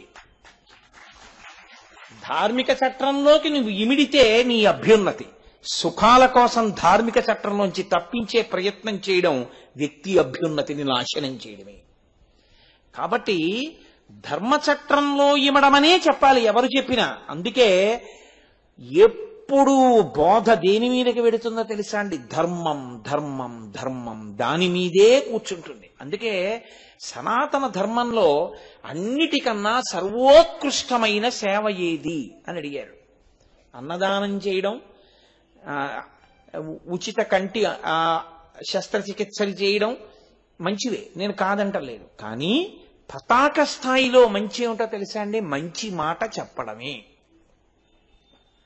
మంచి మాట మనిషిని మార్చేస్తుంది. మనిషిని మారిస్తే వాడు దేవుడైపోతాడు. మంచి మాట లేకుండా నువ్వు అన్నం పెట్టావు, శరీర బలంతో వాడు చెయ్యకూడని పని చేయడానికి వాడు సిద్ధపడచ్చు. అప్పుడు నువ్వు పెట్టిన అన్నం ఉపకారానికి పనికి రాకపోవచ్చు. కానీ చెప్పిన మంచి మాట మాత్రం తప్పకుండా మంచి కొరకే పనికొస్తుంది. వాడు దుర్మార్గుడే విడిచిపెట్టాడు, నీ దోషమేం లేదు అందులో. కానీ చెప్పగా చెప్పగా చెప్పగా చెప్పగా ఎప్పటికైనా పనికొస్తుంది. రామకృష్ణ పరమహంస ఒక మాట చెప్తుండేవారు. బోధ గురించి చెప్తూ ఆయన అన్నారు, ఒకానొకప్పుడు ఒక దొంగ ఒక రాజుగారి ఇంట్లో కన్నం వేయడానికి వెళ్ళాడు. ఆయన అనుకున్నాడు బాగా చీకటి పడిపోయింది కదా, రాజు రాణి పడుకుంటారనుకుని ఆ గదిలోకి వెళ్ళాడు. రాజుగారు రాణిగారు ఇంకా తెలివిగా ఉండి మాట్లాడుకుంటున్నారు. రాణిగారు అంటోంది, ఒక్కతే కూతురు కదా, మన ఇంటికి ఎవరల్లుడుగా వస్తాడో అతనికే రాజ్యం అంతా ఇచ్చేయాలి కదా, మంచి పిల్లాన్ని చూసి మన అమ్మాయికి ఇచ్చి చేద్దాం, అంత అందాల రాశి కదా మన కూతురు అని అంటే భర్త అన్నాడు, అవును, కానీ ఎవరికిచ్చి మన అమ్మాయిని పెళ్లి చేస్తానన్నా ఉత్తరోత్తర అంతా వాడికే చెందుతుందని మంచివాడిలా ప్రవర్తిస్తాడు ప్రతివాడు. కాబట్టి నేనేం చేస్తానో తెలుసా, సర్వసంగ పరిత్యాగం చేసిన వాడు ఉంటాడే అలాంటి వాడిని ఒకడిని చూస్తాను, చూసి పిల్లనిస్తాను. ఆయన ఏదో అన్నాడు మాట వరుసగా ఆ మాట, ఇది ఆ దొంగ విన్నాడు. వాడనుకున్నాడు అని రేపు ఈశ్వరుడికి అటువంటి మంచి పిల్లాడొకడు దొరకాలి అని కోరుకుని మన ఇద్దరం కలిసి గుడికెడదాం నీలకంఠేశ్వరాలయానికి. అలాగే అందావిడ. వీడనుకున్నాడు ఇప్పుడు నేను ఇక్కడ వజ్రాలు వైడూర్యాలు దొంగిలించడం ఎందుకు, ఈ రాజ్యమే నాదైపోతుంది. రేపు నేను ఏ కోరిక లేని వాళ్ళ ఏదో తెల్లటి బట్టో లేకపోతే ఏ రంగు బట్ట కట్టుకుంటే లోకం ఇంకా ఆయన ఏ హింస చెయ్యడని నమ్ముతుందో అటువంటి బట్ట ఒకటి కట్టుకుని గుడి మెట్ల మీద కూర్చుంటాను. కూర్చుంటే రాజుగారు అటుగా వచ్చి, కుర్రాడు ఇలా ఉన్నాడు మంచి బాగున్నాడు అనుకుని ఒకవేళ నన్ను అల్లుండి చేసేసుకుంటే అంతా నాదైపోతుంది కదా, గొడవ వదిలిపోతుంది అని వాడు అలాంటి బట్ట కట్టుకుని గుడి మెట్ల మీద కూర్చున్నాడు. రాజు రాణి అలా వెళ్ళిపోతూ నిజంగా వాడిని చూసి, అబ్బా ఎంత బాగున్నాడో, బలాఢ్యుడు, కండలు తిరిగి ఉన్నాడు, మంచి తేజోవంతుడు, వీడికి పిల్లనిస్తే బాగుంటుంది అని, ఏమాయ్ నీకు పిల్లనిస్తాం మా అమ్మాయిని చేసుకుంటావా, నేను మహారాజుని. వాడు ఒక్కసారి ఆ బట్ట కట్టుకోగానే వాడు అటువంటి భావనతో అక్కడ కూర్చోగానే వాడికి అనిపించింది, నటన చేద్దామని కూర్చుంటేనే పిల్లనిస్తున్నారే, నిజంగా నేను ఇటువంటి భావనతోనే ఉండిపోతే నేను ఏది పొందుతానో అనుకుని నాకు ఏమీ అక్కర్లేదని వాడు నిజంగా అన్ని విడిచిపెట్టేశాడు. కాబట్టి బోధ ఒక మాట మార్చేస్తుంది మనిషిని, ఒక్క మాట ఎంతంత దూరం తీసుకెడుతుందో. అందుకని ధర్మాన్ని బోధ చేస్తూనే ఉంటారు. దీని కొరకే మహాత్ములైనటువంటి వారు అలా కష్టపడి దేశ సంచారం చేస్తూనే ఉంటారు. వాళ్ళ కర్మ ఎందుకు తిరగడం అంటే వాళ్ళ కొరకు కాదు, ధర్మాన్ని నిలబెట్టుట కొరకు. కాబట్టి వృషభధ్వజ అన్న నామంలో మీరు అర్థం చేసుకోవలసింది, పట్టుకోవలసిన ధర్మచట్రంలోకి మీరు ఇమిడితే ఈశ్వరుడు మిమ్మల్ని ఎప్పుడూ రక్షిస్తూ ఉంటాడు. ధర్మ అన్న దాని అర్థం ఏమిటో తెలుసా అండి? మీరు దీపం దేనికి పెట్టారు? పురుగుల్ని చంపేద్దామనే. కార్తీక దీపం అని త్రయంబక స్వరూపంగా దాన్ని అక్కడ పెట్టారు. దీపపు పురుగు అందులో పడిపోయినది, దాని లక్షణం. మీరేం చేస్తారు? దాంతో మీకేమీ సంబంధం ఉండదు. మీరు చీరపేను అంటారు, మీరు ఎప్పుడైనా చూసే నల్లగా ఉంటుంది, చేపలా పరిగెడుతుంటుంది, అది బట్టల్లో చేరిపోతుంది. ఇలా బట్ట విప్పారనుకోండి మెరుస్తూ తెల్లగా కింద పడుతుంది. అది చీరపేను ఉంది, మీరు ఆ చీరపేలు కొట్టలేదనుకోండి అది వెంటనే పరిగెత్తి మళ్ళీ పుస్తకాల్లోకో బట్టల్లోకో చేరిపోతుంది. చీరపేనుని మీరు చంపారు, ఇప్పుడు గృహస్థుకి దోషం వచ్చిందా? దోషం రాదు, లేకపోతే వాడు బట్ట ఎలా నిలబడుతుంది, పుస్తకం ఎలా నిలబడుతుంది ఇంట్లో? అంటే చీరపేను చంపాడు, తప్పులేదు, పేలు చెమటకు పడతాయి. దువ్వెన పెట్టి ఇలా అన్నాడు, 4 పేలు ఎగిరేటో పడిపోయాయి. ఇప్పుడు నాకు హింసా దోషం వచ్చిందా అండి? ఏమీ రాదు. అంటే వెర్రి పెట్టుకోకూడదు. నీవు ఏ దృష్టికోణంతో నిలబడ్డావో అది చూసుకుంటూ ఉండాలి. పేలు చంపేయడం, పురుగులు చంపేయడం, చీమలు చంపేయడం, చీరపేలు చంపేయడం అదే పని నీకు. కానీ నువ్వు నిలబడాలి అంటే అవి చావడం వినా మార్గం లేనటువంటి పరిస్థితి వచ్చింది. నువ్వు అహింసయందే ఉన్నావు అన్నాడు శంకరుడు. నేనంటలేదండో, ఈశ్వరుడు అన్నాడు. వ్యవసాయదారుడు నాగలి పట్టి పొలం దున్నాడు, కొన్ని కీటకాలు చచ్చిపోయాయి. ఇప్పుడు ఈ తప్పంతా ఈ పాపం అంతా రైతుకేస్తారా? ఏమీ వేరు. మరి నాగలి పట్టి దున్నపోతే రైతు ఎందుకు అవుతాడు? దున్నితే చచ్చిపోతే ఆయనదే తప్పు, ఆయన తప్పు కాదంతే. అది సృష్టి ధర్మం అది. కాబట్టి అది హింసలోకి రాదు, అది అహింస. దీనికి పెడర్థం చెప్పి అహింస అన్నదాన్ని అర్థం లేని స్థితికి తీసుకెళ్లారనుకోండి అసలు జీవితాలకు అర్థం లేకుండా పోతుంది, చాలా కష్టం. అందుకే వేదం ఎలా చెప్పిందో అలా అర్థం చేసుకోవాలి ఏ విషయాన్నైనా. కాబట్టి అహింసా పరమో ధర్మ. ఇవి సామాన్య ధర్మములు అంటారు. సామాన్య ధర్మములు సమస్త ప్రాణికోటికి చెందుతాయి. ప్రాణికోటి అంటే ప్రత్యేకించి మనుష్య జాతికి చెందుతాయి. ఇవి అందరికీ తెలిసి ఉండాలి, అందరూ వాటిని పాటించాలి. ఇక వ్యక్తిగతంగా ఎవరి ధర్మం వాళ్ళకు ఉంటుంది. భర్తృధర్మం, భార్యాధర్మం ఇలా ఉంటాయి. స్కాందం అనుకుంటాను, స్కాందంలో బ్రహ్మోత్తర ఖండంలో అనుకుంటా, నాకు జ్ఞాపకం ఉన్నంత వరకు బ్రహ్మోత్తర ఖండమే. ఒక విషయం చెప్తుంటారు, ఒక రాజుకి 2 భార్యలు. 2 భార్యలు మంచి పుణ్యచరితలు, ఎప్పుడూ ఈశ్వరారాధన చేసేవారు. భర్త గారు కూడా అటువంటి వాడే. ఒక భార్య తాను చేసే ముందు భర్తకి వచ్చి నమస్కారం చేసి నేను మొదలు పెట్టనా అని అడిగేది, మొదలుపెట్టు. ఇంకొక ఆవిడ అన్నీ ఆయనకి చెప్పడం ఎందుకు, ఆవిడే చేసుకుపోతుండేది. అనుకోకుండా ముగ్గురు ఒక్కసారి మరణించారు. రాజుకి చెప్పి పుణ్యకార్యం చేసే భార్య కైలాసానికి వెళ్ళారు. అదే పుణ్యకార్యం చేసి భర్తకి చెప్పకుండా చేసే అలవాటున్న భార్య నరకలోకానికి వెళ్ళింది. యమధర్మరాజు గారు జుట్టు పట్టుకున్నాడు. ఆవిడ వలవల ఏడ్చింది. ఆవిడ ఏం చేసిందో నేను అదే చేశాను, ఇంకో మాటకు వస్తే ఇంకో పావలో ఎక్కువ ఖర్చు పెట్టాను. అదేంటి నన్ను ఇక్కడికి తీసుకొచ్చారండి. నీకో ధర్మం అంటూ ఒకటి ఉంది, చట్రంలో ఇమడవ నువ్వు చేసిన పని. Answer any 5 of the following అని అడిగారు. ఆ ఇచ్చిన 8 5 నువ్వు రాయాలి. ఇంతకన్నా మంచి ప్రశ్నలు వదిలేశారు ఏంటండి, అవి రాస్తానన్నావు, ఫెయిల్ చేస్తారు. నీకు ఇంకా మంచి ప్రశ్నలు అనిపించినా నువ్వు అవి రాయకూడదు, ఇక్కడ ఇచ్చినవే రాయాలి. ధర్మం అంటే అంతే. మీ భర్తకి నమస్కరించి ఆయన అనుమతితో చెయ్యి పూర్ణం అవుతుందని చెప్పాడు. అంతే, అలాగే చెయ్యాలి. నువ్వేం చేశావు? అలా ఎప్పుడు చేయలేదు, నువ్వే చేశావు. నువ్వే చేసింది ధర్మం అన్న చట్టంలోకి ఇప్పుడు రాలేదు. నువ్వు అడగలేదు, చెప్పలేదు, నమస్కరించలేదు. ఈ అతి స్వతంత్రత ధర్మ చట్టంలోకి ఇమడలేదు కాబట్టి నువ్వు చేసినవి 0. 1 × 2 × 3 × 4 × 5 × 6 × 7 × 8 అంటున్నాను అనుకోండి, అబ్బాయి ఎన్ని రూపాయలు ఇస్తాడో అనుకుంటారు. చివర 0 అన్నాను అనుకోండి, ఎంత వస్తే మాత్రం × 0 = 0. అలా ఎన్ని చేసినా ధర్మచట్రంలోకి ఇమడకపోతే 0. కాబట్టి ధర్మచట్రంలోకి ఇముడుతోందా అది మీరు చూసుకుంటూ ఉండాలి. మా ఆఫీస్ ఒకటి ఉంటుంది. మా ఆఫీస్లో ఓ కాగితం వస్తే, ఏదో నేను చూసే కాగితం అయితే నా పై అధికారి ఏం చేస్తాడు, నా పేరు రాసి ఈ పేపర్ ఆన్సర్ చేయండి అని నాకు పంపిస్తారు.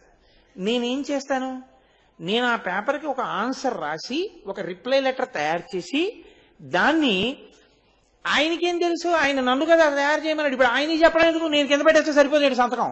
నేను పెట్టేసి పంపించేస్తానా? సంతకం నేను పెట్టను. అయ్యా మనకి ఉత్తరం ఇలా వచ్చింది, దానికి జవాబు ఇలా రాయాలి, ఎందుకంటే మనం చేసేసాం ఆ పని, అందుకని ఆ పని మనం చేశామని జవాబు రాశానండి, మీరు సంతకం పెట్టండి అంటే ఆ అధికారి ఏం చేస్తాడు, ఆయన సంతకం పెడతాడు.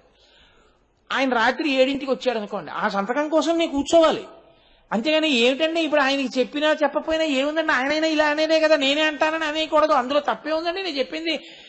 ఇప్పుడు ఆయనైనా జరిగింది అంతే కదా అని సంతకం పెడతాడు, నేను పెట్టినా అంతే, అది సత్యం ఏం మారదు కదా అని సంతకం పెడితే నాకు మెమో ఇస్తారు, అదే నువ్వు పెట్టేసుకున్న సంతకాలని కాదు. ధర్మము అతిక్రమణము, సత్యమైన నీకు సంతకం పెట్టే అధికారం లేదు.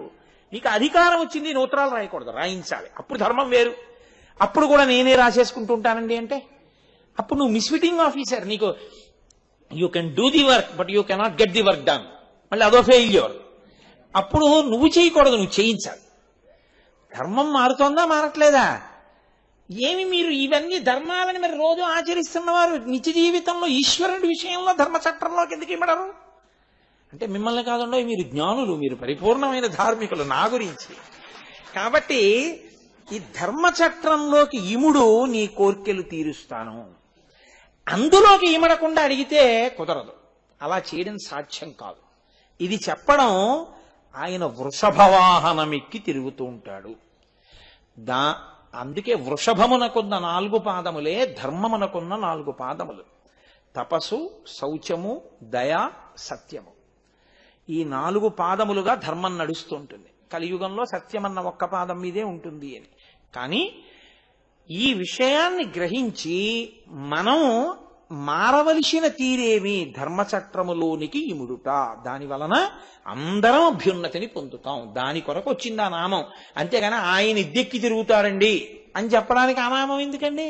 ఆయన ఇద్దెక్కి తిరిగితే మీకెందుకు, పిల్లెక్కి తిరిగితే మీకెందుకు? ఆయన ఏదెక్కైనా తిరగలడు. ఆయన ఏదెక్కాడో దానికి ఇవ్వగలడు ఆ శక్తి, అంత వేగంగా వెళ్ళగలిగే శక్తి. అంత వినాయకుడు ఎలక మీద కూర్చుంటే వెళ్ళటల్లా, నీకేమిటి బాధ? అదేమిటండి అంత వినాయకుడు ఎలక మీద కూర్చుంటే చచ్చిపోతండి దిక్కుమాలిన ఎలక అంటే, ఆ ఎలక ఎవరో కాదు, నువ్వే. ఎలక ఇంట్లో ఉంటుంది, నువ్వు ఇంట్లో ఉంటావు. ఎలకకి బహుసంతానం, నీకు బహుసంతానం, నీకంటే నాకు అని గుర్తుపెట్టుకోవాలి.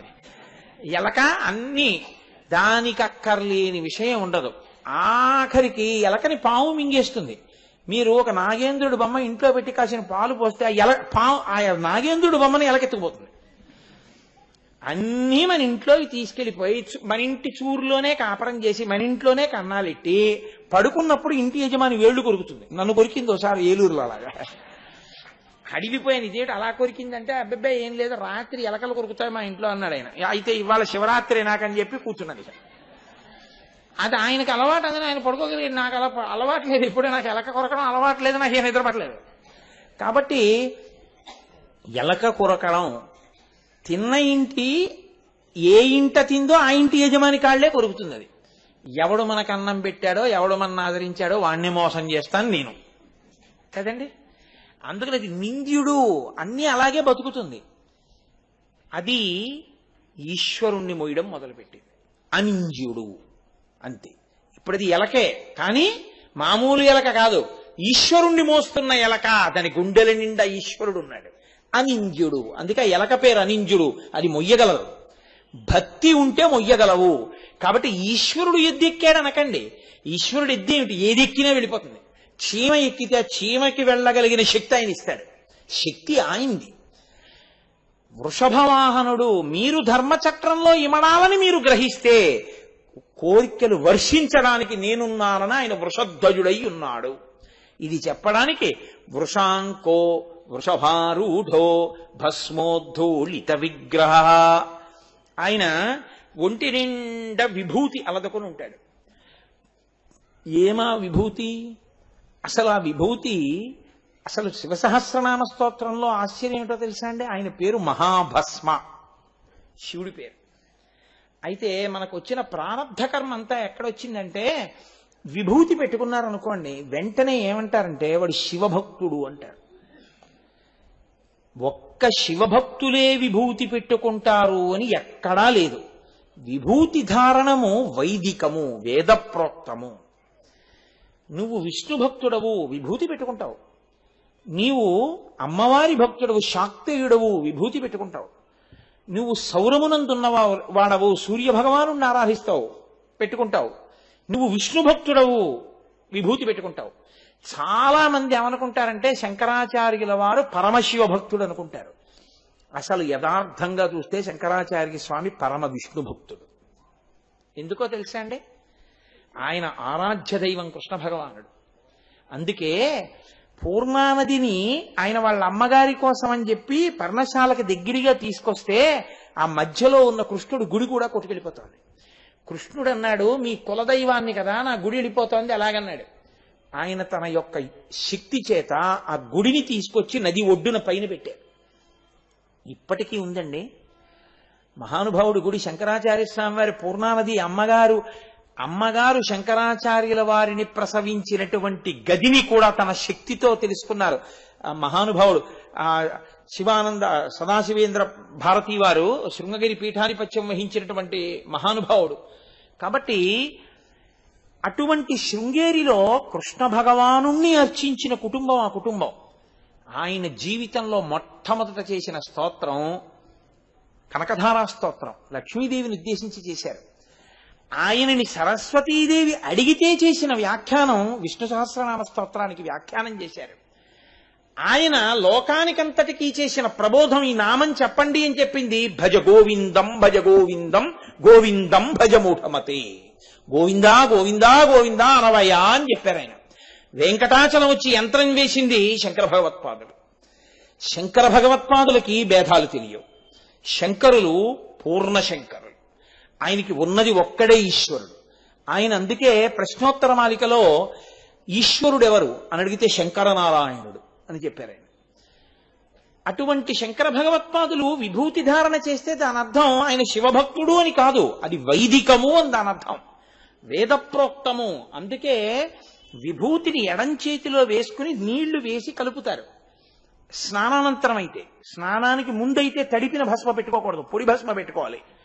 పెట్టి కుడి చేత్తో మూసి ఒక మాట చెప్తారు, అగ్నిరితి భస్మా వాయురితి భస్మా స్థలమితి భస్మా వ్యోమేతి భస్మా సర్వగుంభవాయితి కుంభస్మా మనోవాంగ్మన ఇత్యేతాని చక్షూగంశకరణాని భస్మాని అని వేదమంత్రంతో దాన్ని నీటితో తడిపి అప్పుడు ఈ 2 వేళ్లతో ముందు తీసి ఈ వేలుతో బొటన వేలుతో రాసి ఇప్పుడు ఈ 3 వేళ్లు తీసి ఈ 2 వేళ్లే ఈ పాలభాగమునకు తగలాలి. ఇలా తీసుకొచ్చి ఇక్కడ ఆపి బొటన వేలిని 2 వేళ్ల మధ్యలో పెట్టి 2 పైకెత్తి ప్రతికూలంగా అప్పుడు బొటన వేలి ఇలా వెళ్ళాలి. అలా కాని పెట్టుకుంటే 90 దేవతలు లలాటం మీదకి ఆవాహనవుతారు. అది వైదికముగా విభూతి అందుకు పెట్టుకుంటారు. అనుశాసనిక పర్వంలో పరమశివుడు పార్వతీదేవితో చెప్తూ నేను విభూతిని ఎందుకు సృష్టించానో తెలుసా? చాలా మంది యొక్క అభిప్రాయం ఏమిటంటే బూది, కేవలం బూది అనుకుంటుంటారు. కాదు, మనం పెట్టుకునేటటువంటి విభూతిని తయారు చేసేటటువంటి విధానాన్ని స్కాందంలో బ్రహ్మోత్తరఖండంలో చెప్పారు. అది ఆవు పేడని కొన్ని మంత్రాలతో చేస్తారు. నేను ఒక చోట శ్రీశైలంలో చూశాను. ఆవు పేడని అలా కాల్చి అటువంటి మంత్రములతో ఆ విభూతి తయారు చేస్తారు. ఎంత తేలిగ్గా ఉంటుందో, ఎంత గట్టిగా ఉంటుందో అది. ఆ విభూతిని సజల భస్మ అంటారు, నీటితో కలిపి పెట్టుకుంటారు. ఆ పెట్టుకునేటప్పుడు ఇంకొక శ్లోకం, ఎన్నో శ్లోకాలు చెప్తారు. త్రయంబకం యజామహే సుగంధిం పుష్టివర్ధనం ఉర్వార్కమివ బంధనాం మృత్యోర్ముక్షీయమామృతాత్ అంటూ తల మీద పెట్టుకుంటారు. ఎందుకంటే చిట్ట చివర విడినప్పుడు ఆ బ్రహ్మరంధ్రంలోంచి పైకెళ్లే శక్తి రావాలి. తల మీద అడ్డంగా విభూతి రేఖ పెట్టుకుంటారు. అలా 15 స్థానముల యందు విభూతిని ధారణ చేస్తారు. ఒక్కొక్క చోట ధారణ చేస్తున్నప్పుడు ఒక్కొక్క రకమైన ఫలితము ఆవాహన అవుతుంది. 90 దేవతలు లలాటం మీదకి వస్తారు. అందులో పరమశివానుగ్రహంతో సహా ఉంటాయి. శ్రీకరంచ పవిత్రంచ రోగదోష నివారకం లోకవస్యకరం పుణ్యం భస్మత్రైలోక్యపావనం. కనీసంలో కనీసం ఆ మంత్రం చెప్తారు. ఈ భస్మ రోగమును శోకమును నివారిస్తుంది. ఇదే పరమశివుడు.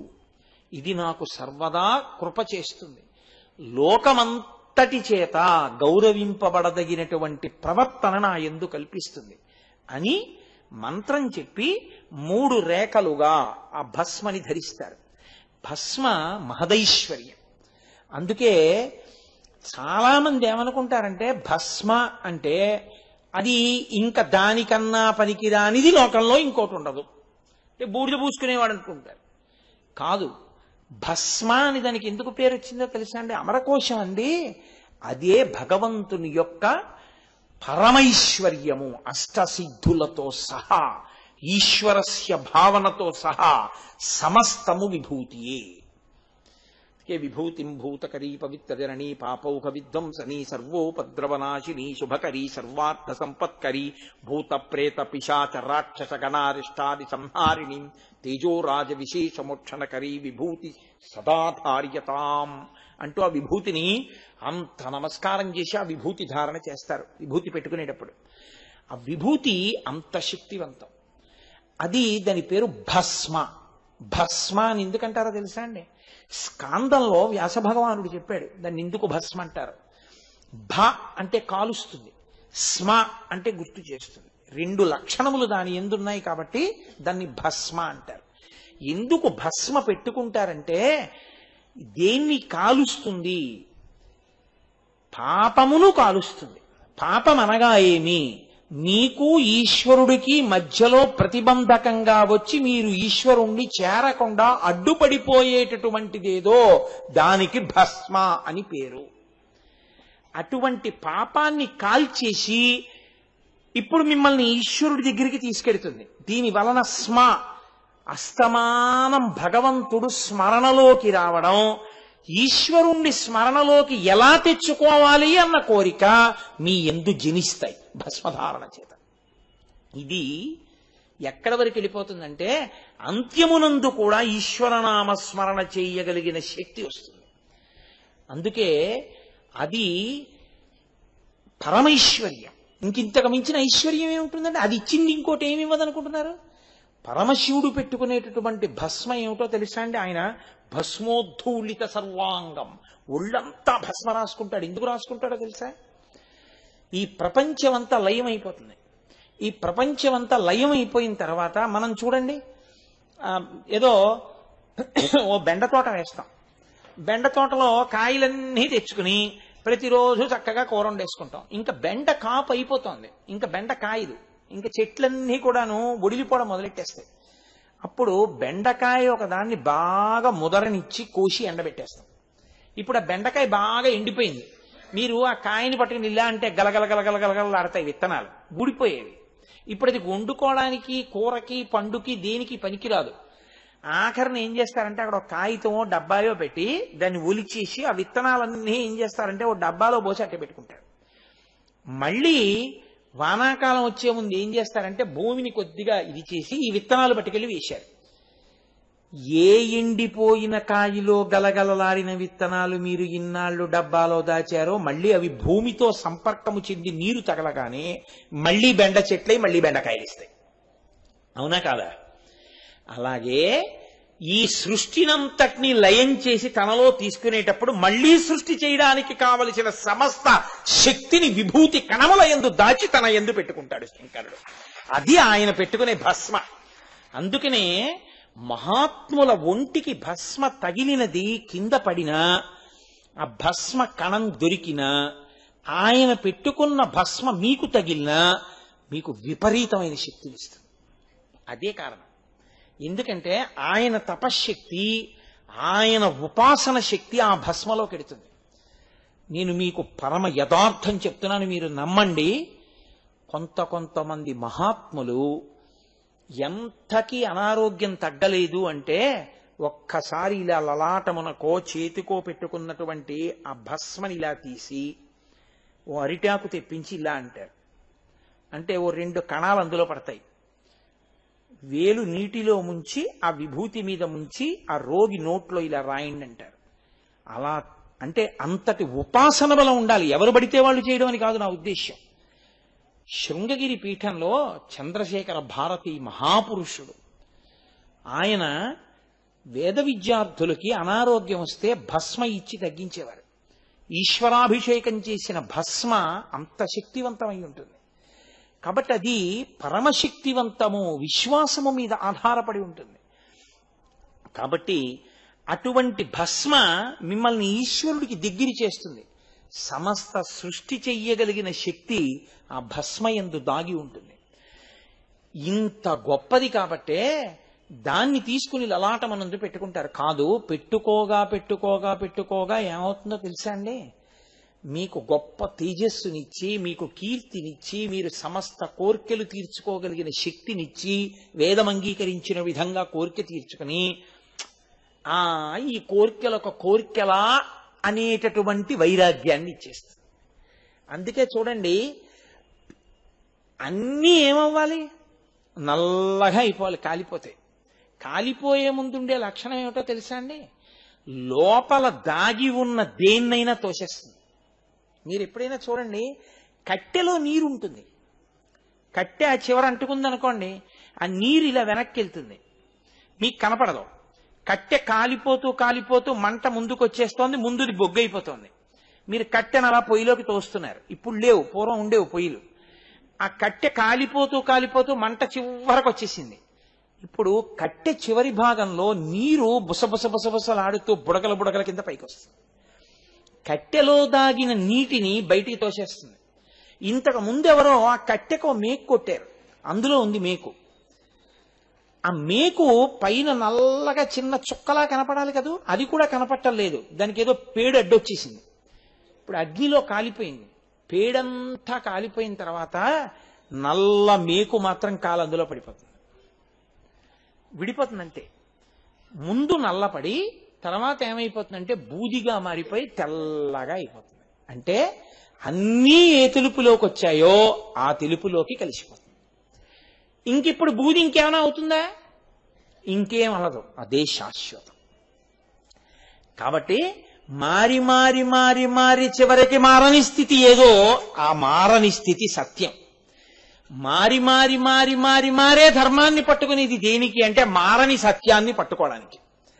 ఆ పట్టుకోగలిగిన శక్తి మారుతున్న ధర్మాన్ని పట్టుకొని మారని సత్యంలోకి ప్రవేశించే శక్తి ఈశ్వరానుగ్రహముగా నాకు కలుగుగాక అని అడగడం, భస్మని ధరించడం. అందుకని విభూతి పెట్టుకుంటారు. కాబట్టి ఆయన భస్మోద్ధూళిత విగ్రహ, ఆయన ఒంటి నిండా భస్మ రాసుకుంటాడు. నీకేమిటి బాధ? ఆయన ఒంటి నిండా భస్మ రాసుకుంటే నిన్ను అనుగ్రహిస్తాడు. అందుకే ఆయన ఉదారుడు. ఉజ్జయినిలో ఏం చేస్తారో తెలుసా అండి? తెల్లవారుజామున 4-4:30 మధ్యలో అప్పుడే శ్మశానంలో కాలిపోయినటువంటి శవభస్మని కాపాలికులు నల్లటి బట్ట కట్టుకుని తీసుకొస్తారు. తీసుకొస్తే ఆ శవభస్మని ఒక బట్టలో మూట కట్టి ఆ బట్ట ఎత్తి పట్టుకుని కొడతారు. కొడితే శవభస్మతో అభిషేకం చేస్తారు. ఎందుకో తెలుసా? ఆయనకది ప్రీతిని కాదు, నిన్ను కూడా అలా కొద్ది కాలంలో బూది చేసేసేటటువంటి భయంకరమైన అపమృత్యు దోషం నీలో ప్రవేశించి పడగొట్టేయడానికి సిద్ధంగా ఉంటే ఉజ్జయినిలో మహాకాళుడికి జరిగే శవభస్మాభిషేకం చూస్తే ఈ రోగం పోతుంది అని నమ్ముతారు. ఇప్పటికీ ఎందరో వెళ్లి మహాకాళుడి యొక్క శవభస్మాభిషేకం చూసొస్తుంటారు. కాబట్టి పరమేశ్వరుడు అంటే అంతటి మహానుభావుడు. ఆ విభూతి అంత శక్తివంతం. అందుకే ద్రవిడ దేశంలో ఇప్పటికీ ఏం చేస్తారో తెలుసా అండి? ఆడపిల్ల అత్తవారింటికి వెళ్ళేటప్పుడు మనమైతే ఏదో ఒడిగట్టు అని కడతాం, బియ్యం అవిని. వాళ్ళు అలా కాదు, వాళ్ళు అన్నీ కట్టేసి ఆడపిల్ల అత్తవారింటికి వెళ్ళిపోయేటప్పుడు తప్పకుండా అందులో విభూతి వేసి పంపిస్తారు. ఎందుకంటే మహదైశ్వర్యం అదే, అది పట్టుకుని వెళ్ళమని విభూతిని వేసి పంపిస్తారు. అంత గొప్పది విభూతి. సరే, నేను ఆ భస్మ విభూతి అది ఒక్కటే కొన్ని రోజులు చెప్పేటటువంటి విశేషాలు అవన్నీ. కానీ దాని ప్రధాన సారాంశమును మీరు అవధరించురుగాక. భస్మోద్ధూళిత విగ్రహ, అటువంటి మహానుభావుడైనటువంటి పరమేశ్వరుడు లోకమునకు ఒక మహోపకారం చేస్తుంటాడు. ఆయన చేసే మహోపకారం ఏమిటో తెలుసా అండి? నేను మీతో చెప్పానే ఇప్పుడు. ఆయన భస్మ ధరించేది కేవలంగా మీకు ఆ శక్తిని ఇవ్వడానికి, మీరు కూడా కోర్కెలు తీర్చుకోగలిగినటువంటి పరిపుష్టిని పొంది ఆరోగ్యాన్ని పొంది ధార్మిక మార్గంలో నడిచేటటువంటి అనుగ్రహం ఈశ్వర కటాక్షంగా పొందడానికి. కానీ అదొక్కటే మనుష్య జన్మ ప్రయోజనమా? ప్రధాన ప్రయోజనం వైరాగ్యము, భక్తితో కూడినటువంటి కర్మాచరణము, దాని వలన మోక్షము. ఇది చెప్పాలి. ఎందుకో తెలుసా అంటే కలియుగానికి ఒక పెద్ద ఇబ్బంది ఉంది. కలియుగంలో రాక్షసులకు మనుష్యులకు ఉపాధి భేదము ఉండదు. మనుష్యుడు రాక్షసుడు ఒక ఉపాధితోనే ఉంటారు. వాడు పరమ రాక్షసుడు మీ పక్కనే కూర్చుంటాడు, మీకు తెలియదు వాడు మనుష్యుడని మీరు అనుకుంటారు. రాక్షసత్వం ఉంటుంది వాళ్ళు. అవన్నీ నేను ఎందుకు వర్ణించాలి? మీరు పేపర్లలో చదవట్లా? వాళ్ళందరూ సమాజంలో తిరుగుతున్న వాళ్ళు కాదా? చదువుకోవడానికి కాలేజీకి వెళ్లే పిల్లాళ్ళ కాలేజీకి వెళ్ళినవాడు కాడావాడు. సమాజంలో చిన్న చిన్న పిల్లలకి చాక్లెట్లు ఇచ్చి నమ్మించి ఏదో ఒక మేనమామ ప్రవర్తించినట్టుగా ప్రవర్తించి దారుణాలు చేసేవాడు కాడావాడు. వాడు ఒక పూతనలా. పూతనకి ఆ రోజుల్లో కోరుకుంటే మార్పు వచ్చింది. కలియుగంలో ఏమిటో తెలుసా అండి? రాక్షసులు మనుష్య ఉపాధితో తిరుగుతారు. అందుకే మనుష్యుడికి రాక్షసునికి భేదం మీరు పట్టుకోలేరు. ఈ పట్టుకోలేని స్థితిలో లోకాన్ని ఉద్ధరించి ఇప్పుడు రాక్షసుల్ని చంపడం ఎవరికీ సాధ్యమయ్యే విషయం కాదు. వాళ్ళందరూ ఒక చోట దొరకరు. పూర్వం అంటే తెలియక లంకకి చేరిపోయారు, లంక కడితే అందరూ పోయారు. అలా ఉండదు. ఇప్పుడు మనుష్యుల మధ్యలో చేరిపోయి ఉంటారు, పుణ్యాత్ములతో పాటు వాళ్ళు కూడా. కాబట్టి ఇప్పుడు ఇంతమందిని వెతికి చంపడం కన్నా అది ఈశ్వరుడికి పెద్ద విశేషం ఏం కాదు. ఆఖరణ కల్కి అవతారం వచ్చినప్పుడు జరిగేది అదే. భంగధర వ్యాధి పుట్టిపోతారు అందరూ. కాబట్టి కానీ పరమేశ్వరుడు చేసేటటువంటి పెద్ద ప్రయత్నం ఏమిటో తెలుసా అండి? ఆయన జగద్గురువుగా వస్తాడు. కలియుగంలో ఉన్న మేలు ఏమిటంటే కలిపురుషుడు మనసు నిలబెట్టనివ్వడు. కాబట్టి కించిత్ ప్రయత్నం చేసి మీరు మనసు ధ్యానంలో నిలబెట్టినా, ఈశ్వరనామము చెప్పినా మీరు అశ్వమేధాది యాగములు చేసిన ఫలితం మీకు వేసేస్తారు. అందుకే కలియుగంలో అశ్వమేధయాగం లేదు. కలియుగంలో ఎవరైనా అశ్వమేధయాగం చేస్తాను అంటే అది అవైదికమైన సంకల్పము. కలియుగంలో లేదు అసలు అశ్వమేధయాగం. కలియుగంలో అశ్వమేధయాగం చేసిన ఫలితం దేనికి ఇస్తారో తెలుసా అండి? దిక్కులేని ప్రేతాన్ని మీరు అంత్యేష్టి సంస్కారం చేస్తే, ఒక దిక్కులేని శవం పడిపోయింది, దాన్ని తీసుకెళ్లి కాల్చేశారనుకోండి, అంతే, వాడు అశ్వమేధయాగం చేశాడు అని ఫలితం వేసేస్తారు. ఎందుకంత తేలిక చేసేశారో తెలుసా? అసలు కలియుగంలో ఆపాటి మంచి చేసేవాడు కూడా ఉండని రోజులు వచ్చేస్తాయిరా. కలి విజృంభణం అలా ఉంటుంది. అసలు నామమే చెప్పనివాడు, భగవన్నామ వ్యతిరేకమైనటువంటి సభలే కానీ భగవన్నామము చెప్పుకునే సభలుండవు. అందుకని కదా రోజు మనం భగవన్నామం చెప్పుకుంటున్నాం. నేను మొదటి రోజు మీకు మనవి చేశా, దేవాలయంలో భగవన్నామం చెప్పడం అంత తేలిక కాదు. ఇప్పుడు తెలియదు దీని ఫలితం. విత్తనాలు వేసిన వాడు కాయలు కోసుకున్నప్పుడు తెలిసినట్టు గుళ్ళో కూర్చుని మీరు చెప్పిన నామ ఫలితం ఏమిటో ఇది అనుభవంలోకి వచ్చిన నాడు అయ్య బాబోయ్ ఆ రోజుల్లో నామం చెప్పుకోవడం ఎంత మంచిదైందిరా అనుకుంటాం. కాబట్టి ఆ నామమునకు తప్పకుండా ఉండండి అని నేను చెప్పడానికి కారణం అదే. లేకపోతే ఎందుకు చదవడం? నా ప్రసంగం నేను చేసుకెళ్ళిపోతే సరిపోదా?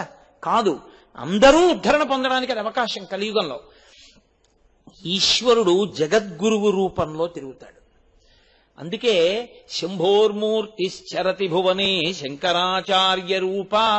ఆయన మొట్టమొదటి గురువు లోకంలో శాస్త్రములను భాషింపచేసినవాడు, వేదములు అందించినవాడు, వేద ప్రమాణమును నిలబెట్టినవాడు, మోక్షము అన్న మాట యొక్క యథార్థ స్వరూపమును ఆవిష్కరించినవాడు పరమేశ్వరుడే.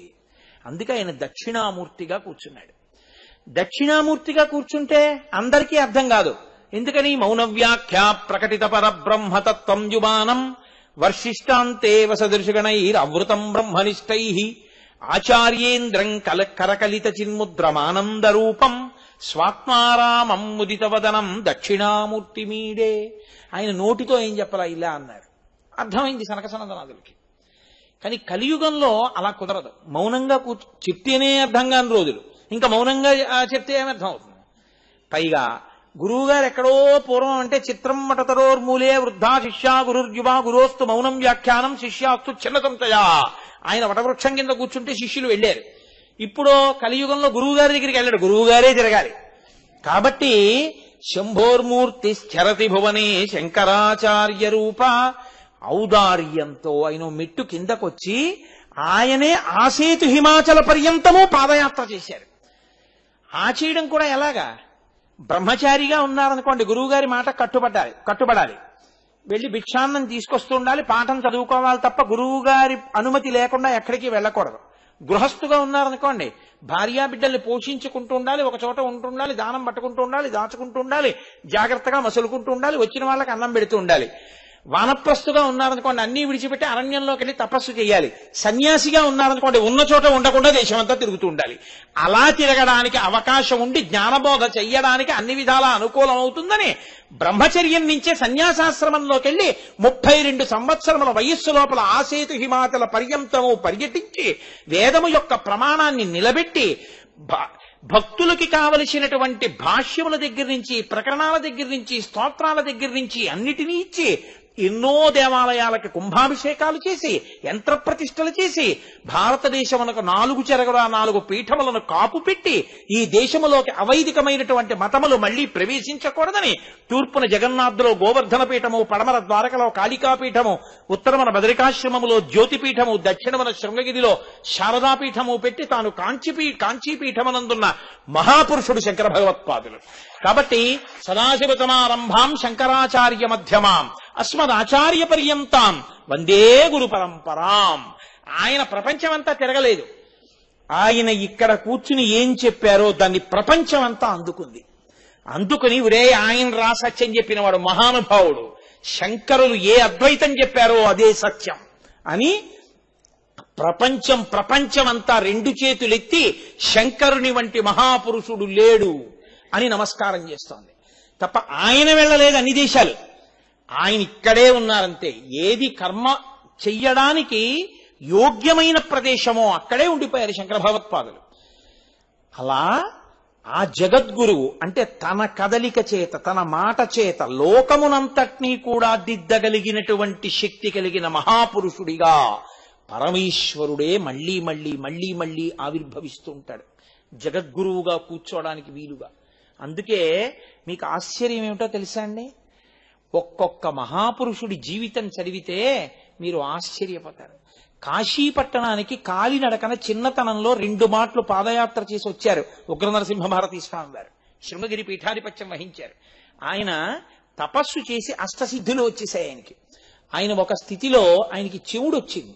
ఆయన అనేవారు, నా ఒకరు చెప్పింది నా చెవిలోకి వెళ్ళదు, నేను చెప్పిందే మీరు వినాలనేవారు. ఎందుకంటే కొద్దిగా చెవుడు వచ్చిందని చెప్పేవారు కాదు. ఆయన అనేవారు, చండీశ్వరానుగ్రహ ప్రసాదలబ్ధుణ్ణి నేను, నాకు చండీశ్వరానుగ్రహం ఉందనేవారు. ఎందుకంటే చండీశ్వరుడు ఎప్పుడు ఇలా కూర్చుంటాడు ధ్యాన నిష్టలో. మనం చెవిటి చండీశ్వరుడు అంటుంటాం కదండి. అందుకని నాకు చండీశ్వరానుగ్రహం ఉంది, నాది నాకు వినపడుతుంది కానీ ఇంకోళ్ళది నాకు వినపడదనేవారు. ఆయన ఒక స్థాయి దాటిపోయిన తర్వాత రోజుకో కాకరకాయ మాత్రమే తినేవారు. కాకరకాయ స్వామి అనేవారు ఆయన. ఆయన అష్టసిద్ధులు ఆయనకి వశమైపోయాయి. అటువంటి మహాపురుషుడు ఒకసారి ఆయన మధురై వెళ్ళారు. మీనాక్షి అమ్మవారి గుళ్ళోకి వచ్చి పూజ చేస్తా అన్నారు. అంతటి మహాపురుషుడిని అర్చకులు అన్నారు, ఇదే తెలిసి తెలియని తనం, మీరు రాకూడదు, మేం పూజ చేస్తాం, ప్రసాదం తీసుకోండి అన్నారు. ఆయన అన్నారు, ఓహో అంత శక్తివంతులే, 2 కొబ్బరికాయలు తీసుకురండి అన్నారు. ఆ కొబ్బరికాయలు 2 చేతిలో పట్టుకుని కళాకర్షణ చేసేశారు. ఆయన అమ్మవారి శక్తిని అంతటినీ కొబ్బరికాయల్లోకి లాగేశారు. లాగేసి పీఠానికి వెళ్ళిపోయి ఆ కొబ్బరికాయలు 2 పెట్టేసి పూజ మొదలెట్టారు. మధురైలో మీనాక్షి అమ్మవారి గుళ్ళో ఉన్నటువంటి మూర్తి వెలవెలపోయింది. ఎవరు గుళ్ళోకి వచ్చేవారు కాదు, బయటే కొబ్బరికాయ కొట్టి హారతి వెలిగించి వెళ్ళిపోయేవారు. ఎందుకంటే అమ్మవారు అంత తేజోమయమూర్తి, అంత వెలవెలపోయింది. అర్చకులకు అప్పుడు బుద్ధొచ్చి వాళ్ళు నరసింహభారతీ స్వామి వారు ఉన్నటువంటి విడిదికి వెళ్ళి ఆయన కాళ్ల మీద పడి, అయ్యా మాది తప్పైపోయింది, అమ్మవారి కళ మళ్ళీ అమ్మవారిలో పెట్టేయండి అంటే ఆయన గుళ్ళోకి వచ్చి ఆ కొబ్బరికాయల్ని పట్టుకుని కళలు మళ్ళీ అమ్మవారిలో పెట్టేశారు. అంతటి మహాపురుషులు పుట్టినటువంటి భూమి, జగద్గురువులుగా సనాతన ధర్మంలో పరమేశ్వరుడు మళ్ళీ మళ్ళీ మళ్ళీ మళ్ళీ పుడుతూ ఉంటాడు. అదే పీఠానికి పీఠాధిపత్యం వహించారు అభినవ విద్యాతీర్థస్వామి వారు. ఇప్పుడున్న భారతీ తీర్థస్వామి వారికి గురువు గారు. ఆయన ఎంత నిరుపేద కుటుంబంలో పుట్టారో తెలుసా అండి.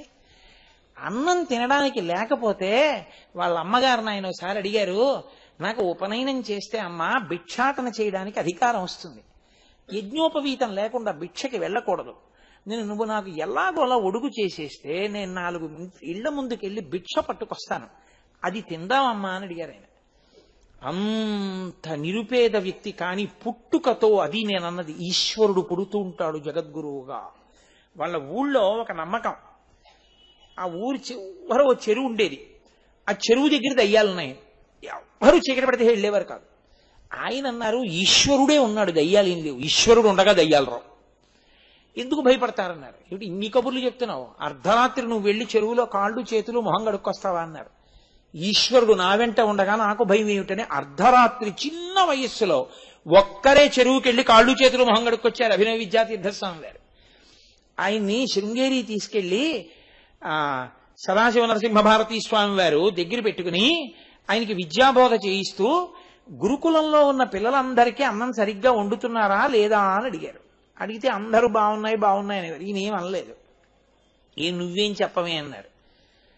మాకు బోధ బాగా జరుగుతోంది, శాస్త్రాలు బాగా చెప్తున్నారు, ఇక్కడ ఏది పెట్టినా అది జగద్గురువుల ప్రసాదం, జగద్గురు ప్రసాదాన్ని రుచి కోసం తిననుగా, అందుకని నేను చెప్పలేదన్నారు.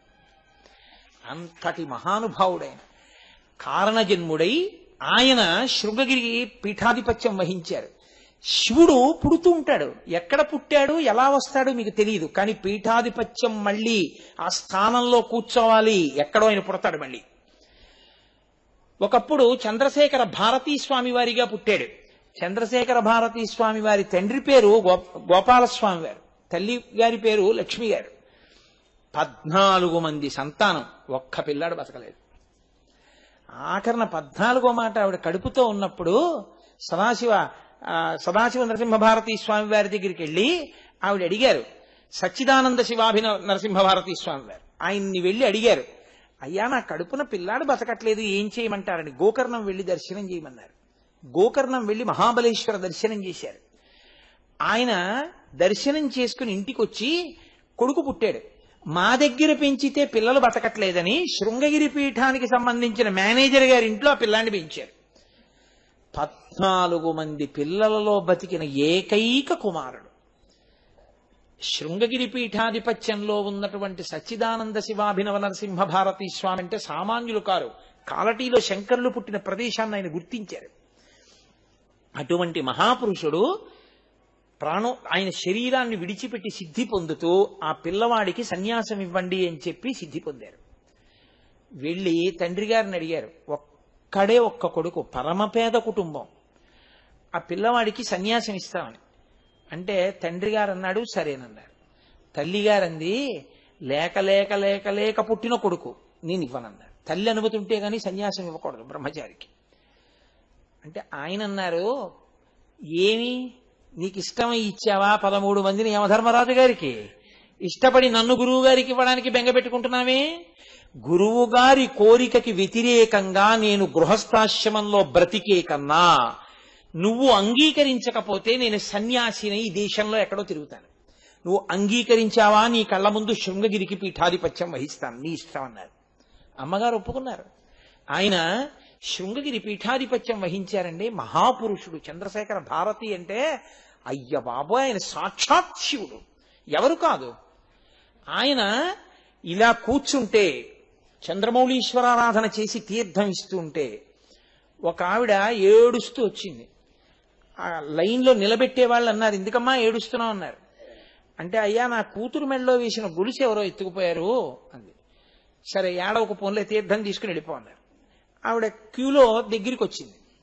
తీర్థం ఇస్తున్నారు చంద్రశేఖర భారతీ స్వామి. ఆయన అన్నారు ఇవ్వను, అక్కడి నుంచో అన్నారు. ఆవిడ మరీ ఏడ్చింది. నాకు ఉన్న గొలుసు పోగా తీర్థం కూడా ఇవ్వలేదని. క్యూ నడుస్తోంది. అలా అలా అలా అలా ఒక వృద్ధురాలు వచ్చింది.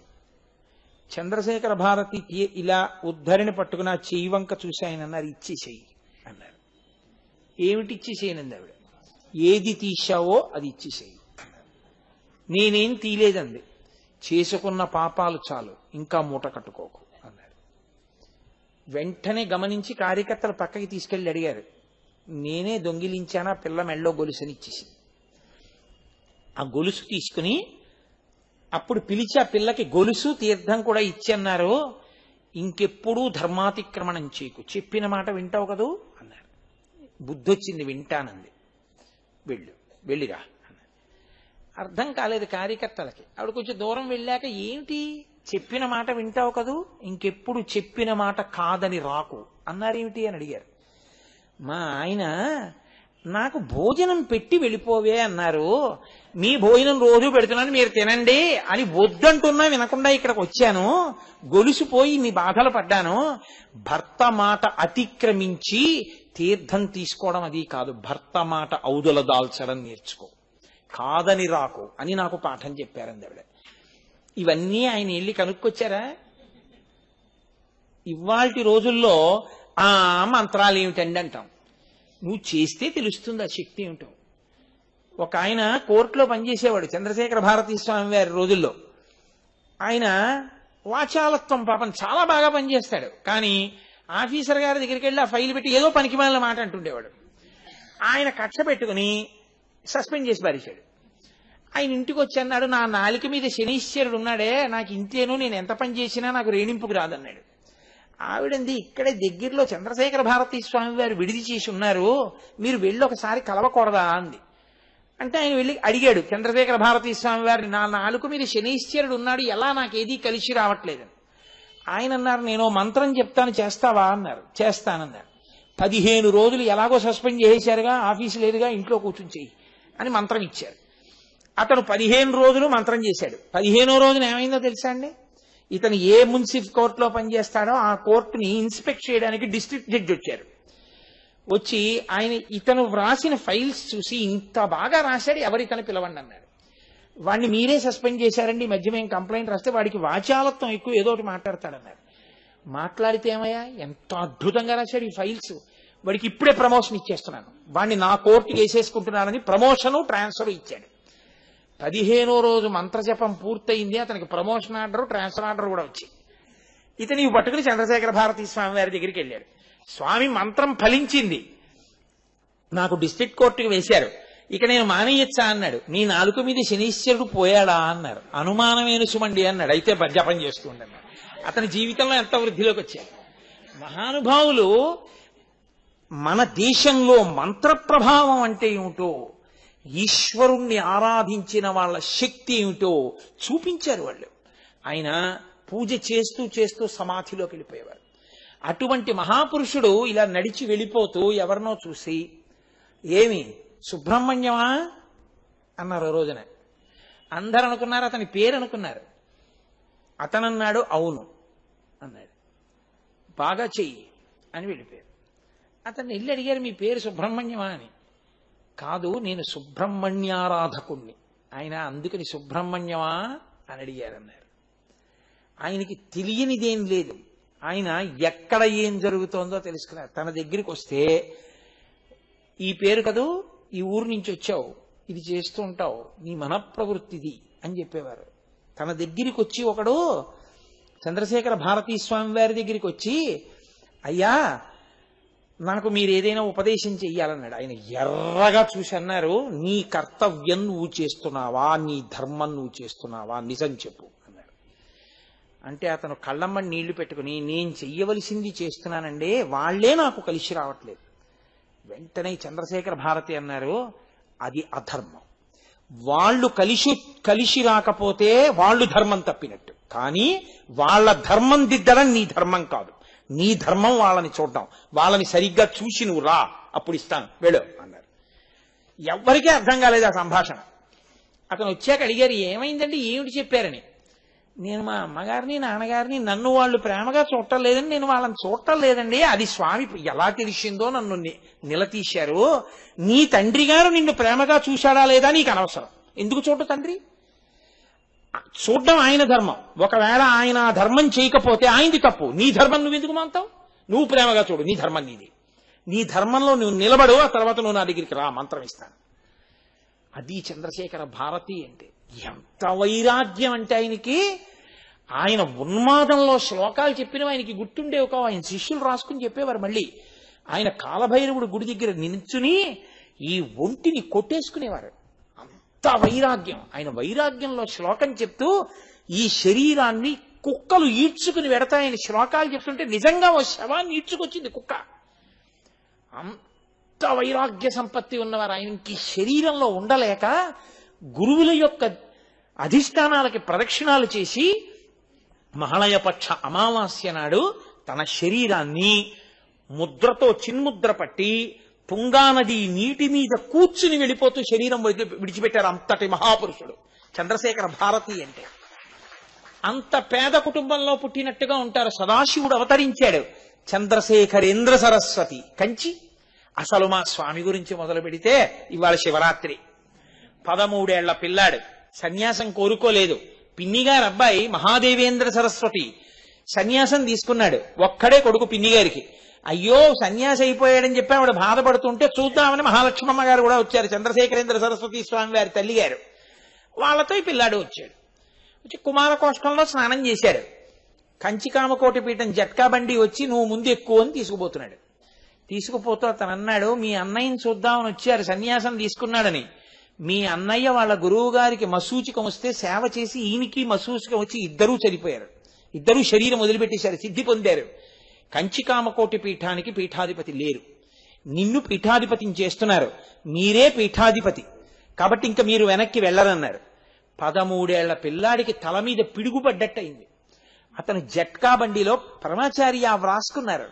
13 ఏళ్ల పిల్లాడు అమ్మ పెట్టిన చద్దెన్నం గుర్తొచ్చి నాకు సన్యాసం ఏమిటి, నాకు పీఠాధిపత్యం ఏమిటి, నేను చంద్రమౌళీశ్వరారాధన ఏమిటి అని బెంగ పెట్టుకుని బండిలో బోర్లా పడుకుని రామా రామా రామా రామా అని ఏడుస్తూ కలవై వెళ్ళారు.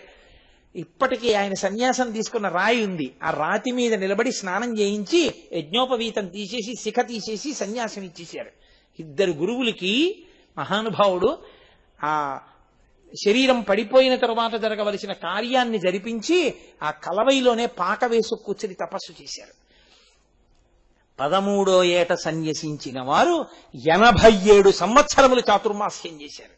శంకర భగవత్పాదులలాగే ఆసేతు హిమాచల పర్యంతం పాదచారి అయి తిరిగారు. ఆఖరికి ఆయన రామేశ్వరం వెడుతుంటే సముద్రం మించి వెళ్ళవలసి వచ్చింది. అయ్యా, రైల్ బ్రిడ్జ్ ఒకటే ఉంది, మీరు ఆ స్లీపర్స్ మీద కాళ్ళు వేసి వెడుతుంటే కింద సముద్ర ఘోష, కాలు జారిపోతుంది, మీరు సత్యదండం పట్టుకుని నడవాలి.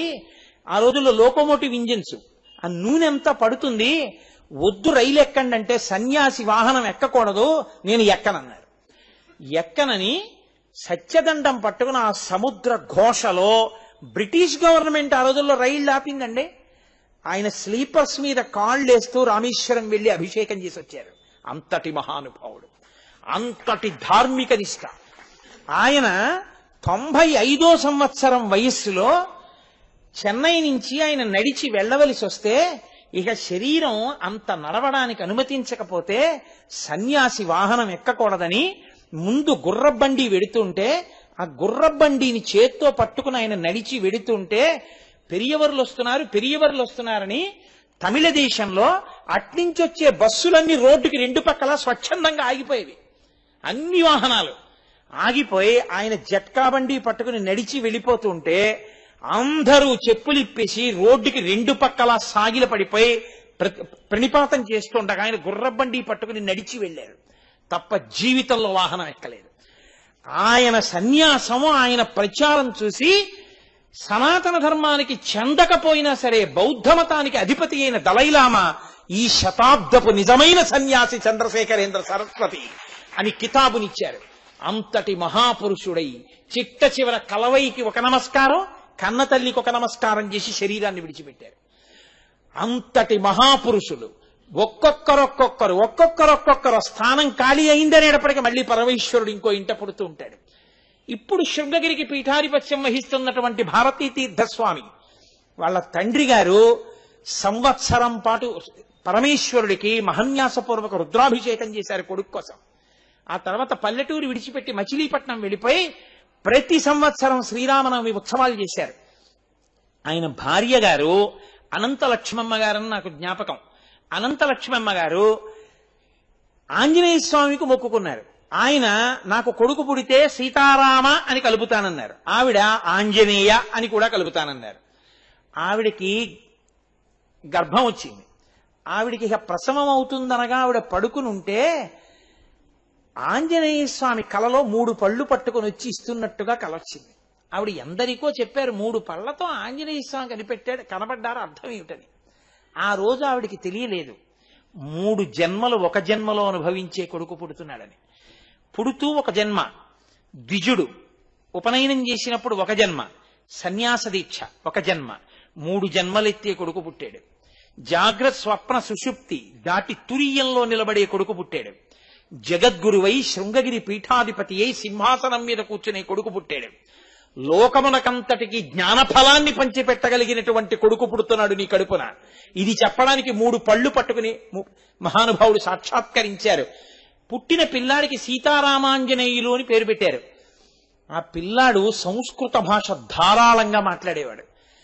అభినవ విద్యాతీర్థస్వామి వారు విజయవాడ వచ్చినప్పుడు, మచిలీపట్నం వచ్చినప్పుడు ఆ పిల్లాడిని చూసి మురిసిపోయారు, ఏమి సంస్కృతం అని. ఇంట్లో కూడా చెప్పకుండా ఆ గురువు గారి మీద ఏర్పడిపోయిన అభిమానంతో ఎక్కడో ఉజ్జయిన్లో అభినవ విద్యాతీర్థస్వామి చాతుర్మాస్యం చేస్తుంటే ఈ పిల్లవాడు వెళ్ళిపోయి ఆయన సిప్రా నదిలో స్నానం చేసి వెళ్ళాక ఆయన కాళ్ల మీద పడి మీ దగ్గర శాస్త్రం చదువుకోవాలనుందన్నాడు. ఆయన ఇంకొకరిని పెట్టి చెప్పించలేక కాదు, ఓహో ఈశ్వరుడు తర్వాతి జగద్గురువుని పుట్టించాడు అని గుర్తించి ఆయనే తర్కశాస్త్రాన్ని బోధించడం మొదలుపెట్టారు. తర్క సంహిత అంటారంటే తర్కశాస్త్రం నేర్చుకునే ముందు నేర్చుకునే శాస్త్రం. తర్క సంహిత ఆయనే బోధ చేశారు. ఆ పిల్లవాడు తరువాతి కాలంలో 3 రోజులు మీ ఇంటికి వెళ్ళరా అని గురువుగారు పంపిస్తే గురువుగారి మాటకు వెళ్ళారాయన తప్ప ఎవ్వరితో మాట్లాడేవారు కాదు. కారణజన్ములు, ఏకసంతాగ్రాహి. ఒక్కసారి పాఠం ఇలా చెప్తే వచ్చేసేది, ఇంగ్లీష్ వచ్చేసేది, లెక్కలు వచ్చేసేవి, 100కి 100 మార్కులు అన్నింటిలో. మీకు ఆశ్చర్యం తెలుసా, మచిలీపట్టణంలో ఇవాళ శృంగగిరి పీఠానికి ఆధిపత్యం వహించి ప్రపంచం అందరి చేత నమస్కరింపబడేటటువంటి మహానుభావుడైనటువంటి చంద్రశేఖర మన భారతీ తీర్థస్వామి వారు 9వ క్లాసు 11వ క్లాస్ వరకు స్కూల్కి వెళ్ళినప్పుడు పిలకతోటి పంచె కట్టుకుని ఉత్తరీయం వేసుకుని స్కూల్కి వెళ్ళి చదువుకున్నారు తప్ప ఆయన ఎప్పుడు ప్యాంటు చొక్కా వేసుకుని స్కూల్కి కూడా వెళ్ళలేదు. ఎన్నడూ గురువుల్ని ధిక్కరించేవారు కాదు. ఒక్క మాట పాఠం వినడం అంతే వచ్చేసేది. అకస్మాత్తుగా ఇంగ్లీష్ మీడియంలోకి స్కూల్ని మార్చవలసి వస్తే తట్టుకున్న వ్యక్తి ఒక్క భారతీ తీర్థులే. అంతటి మహాపురుషుడు.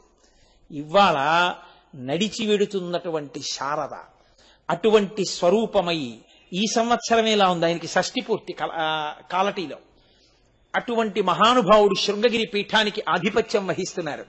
కంచికామకోటి పీఠాధిపతులుగా పీఠాధిపత్యం వహించిన చంద్రశేఖర భారతి, చంద్రశేఖరేంద్ర సరస్వతి అసాధారణ ప్రతిభాశాలి. అసలు ఆయన ఎక్కడ కూర్చుని ఎక్కడదైనా చెప్పగలిగేవారు. ఆయనకి తెలియని విషయం లేదు.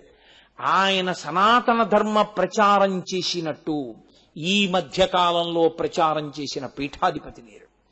అంతటి మహాపురుషుడు. శతాయుష్కులై 100 సంవత్సరములు శరీరంలో ఉన్నారు. అటువంటి మహానుభావులు పరమశివుడు అక్కడ స్థానం ఖాళీ అవుతుంది అనేటప్పటికీ అంతే. ఆయన మళ్ళీ ఎక్కడో తాను ఒక పిల్లవాడిగా పుట్టేస్తాడు. పుట్టేసి తాను మళ్ళీ ఆ పీఠాధిపత్యం వహించి లోకానికంతటికీ బోధ చేస్తాడు. నిజంగా బ్రహ్మచర్యం నుంచి సన్యాసాశ్రమానికి వెళ్ళిన వాళ్ళ నియమాలు, వాళ్ళ కట్టుబాట్లు, వాళ్ళు ఇంకా పూజ చేస్తున్నారు కాబట్టి పడుతున్నాయి ఈపాటి వర్షాలు. నేను మీకు యథార్థం మనవి చేస్తున్నాను. -°C వెళ్ళిపోయినా సరే, ఒకసారి ఉత్తర భారతం వెళ్ళినప్పుడు శృంగగిరి పీఠం -°Cలోకి వెళ్ళిపోయింది. సాయంకాలం యోగలింగానికి పూజ అంటే, భోగలింగానికి పూజ అంటే పీఠాధిపతులు కూర్చుని చేయవలసిందే -°లో కూడా. ప్రతిరోజు అలా చేస్తారు. చంద్రశేఖర భారతీ స్వామి వారికి ఒకసారి 104 జ్వరం లేస్తే ఇలా ఊగిపోతోంది శరీరం. ఆయన స్నానం చేసి చన్నీళ్లు తలస్నానం చేసి బట్ట కట్టుకుని పూజకు వస్తున్నారు. అంతేవాసులు అన్నారు, 104 జ్వరం, ఒళ్ళు ఊగిపోతోంది, చన్నీటి స్నానం చేసేస్తున్నారు, ఏమైనా అయితే అన్నారు. ఇది నేను కాదనే సన్యసించాను. పీఠాధిపతిగా నేను ఉండగా నా ఒంటికి జ్వరం కాదు, నా శరీరము పడిపోయేంత వరకు చంద్రమౌళీశ్వరుణ్ణి ఆరాధన చేస్తాను. దీనికోసం చంద్రమౌళీశ్వరారాధన మాత్రం మానను, నియమమే అని 104 జ్వరంతో ఆయన చంద్రమౌళీశ్వరారాధన చేశారు. అటువంటి మహాపురుషులు జగద్గురువులై ఈ లోకంలో శివాంశతో ఇప్పటికీ తిరుగుతున్నారు. వాళ్ళ దర్శనమే చాలు. చక్కగా చెయ్యండి. ఎప్పుడైనా శృంగగిరి వెళ్ళండి, కంచికామకోటి పీఠానికి వెళ్ళండి, ఒక్కసారి తిరువన్నామలై వెళ్ళండి, వెళ్ళి భగవాన్ రమణులు తిరిగినటువంటి ప్రదేశాన్ని ఒక్కసారి చూడండి. అదిగో ఆ మహాపురుషులు తిరిగారే, వాళ్ళు చెప్పారే, వాళ్ళ మాటల వలన, వాళ్ళ వలన మనకి మళ్లీ మళ్లీ సనాతన ధర్మం మీద పూనిక, నమ్మకం. ఎంతమంది ఎన్ని అసత్య ప్రచారాలు చేసినా, ఎంత నోరు కొట్టుకుని ప్రచారాలు చేసినా, ఎంతమంది వచ్చినా ఇది మాత్రం చుట్టుకునే జింక చర్మమే కాని విచ్చుకునే లక్షణం సనాతన ధర్మానికి లేదు.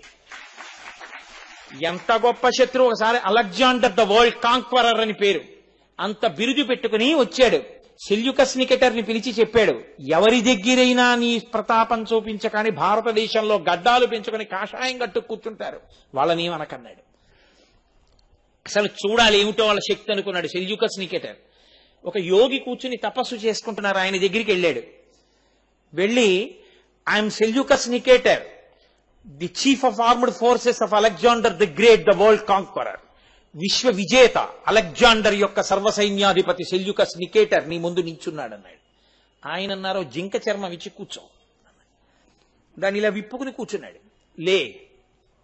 లేచారు, మళ్ళీ చుట్టుకుపోయింది, కూర్చో, మళ్ళీ కూర్చున్నాడు. లేచాడు. ఏమర్థమైంది నీకు? ఏమర్థమైంది? నువ్వు కూర్చోమన్నావు కూర్చున్నాను, లేవమన్నావు లేచాను. జింక చర్మం నువ్వు కూర్చుంటే విచ్చుకుంది, నువ్వు లేచిపోతే చుట్టుకుంది. నీలాంటి వాళ్ళు ఎందరో వచ్చారు ఈ దేశానికి, వచ్చినప్పుడు విచ్చుకున్నట్టుంటుంది, చుట్టుకోవడం దీని లక్షణం. సనాతన ధర్మమును చెరపగలిగిన వాడు పుట్టలేదు, పుట్టడం ఎప్పటికీ పరిఢవిల్లుతుంది అని ఆనాడు చెప్పినది ఇప్పటికీ శంకరుడు జగద్గురువులుగా అవతరిస్తూ సనాతన ధర్మాన్ని ప్రబోధాన్ని చేస్తూ మహాపురుషులుగా అవతరిస్తూనే ఉన్నాడు. అది జగద్గురు. కాబట్టి మహానుభావుడు వృషాంకో వృషభారూఢో భస్మోద్ధూళిత విగ్రహ, ఆయనే జగద్గురు అయి మనందరినీ నిరంతరము ఆ ప్రబోధం ఆయనే మనకి చేసి శక్తినిచ్చి నడిపించి ధర్మమునందు నిలబెడుతుంటాడు. అటువంటి పరమేశ్వరుడి పాదార విందములకు సాంజలి బంధకంగా నమస్కరిస్తూ రేపటి రోజు సాయంకాలం మళ్ళీ కొన్ని నామాలు అనుసంధానం చేద్దాం.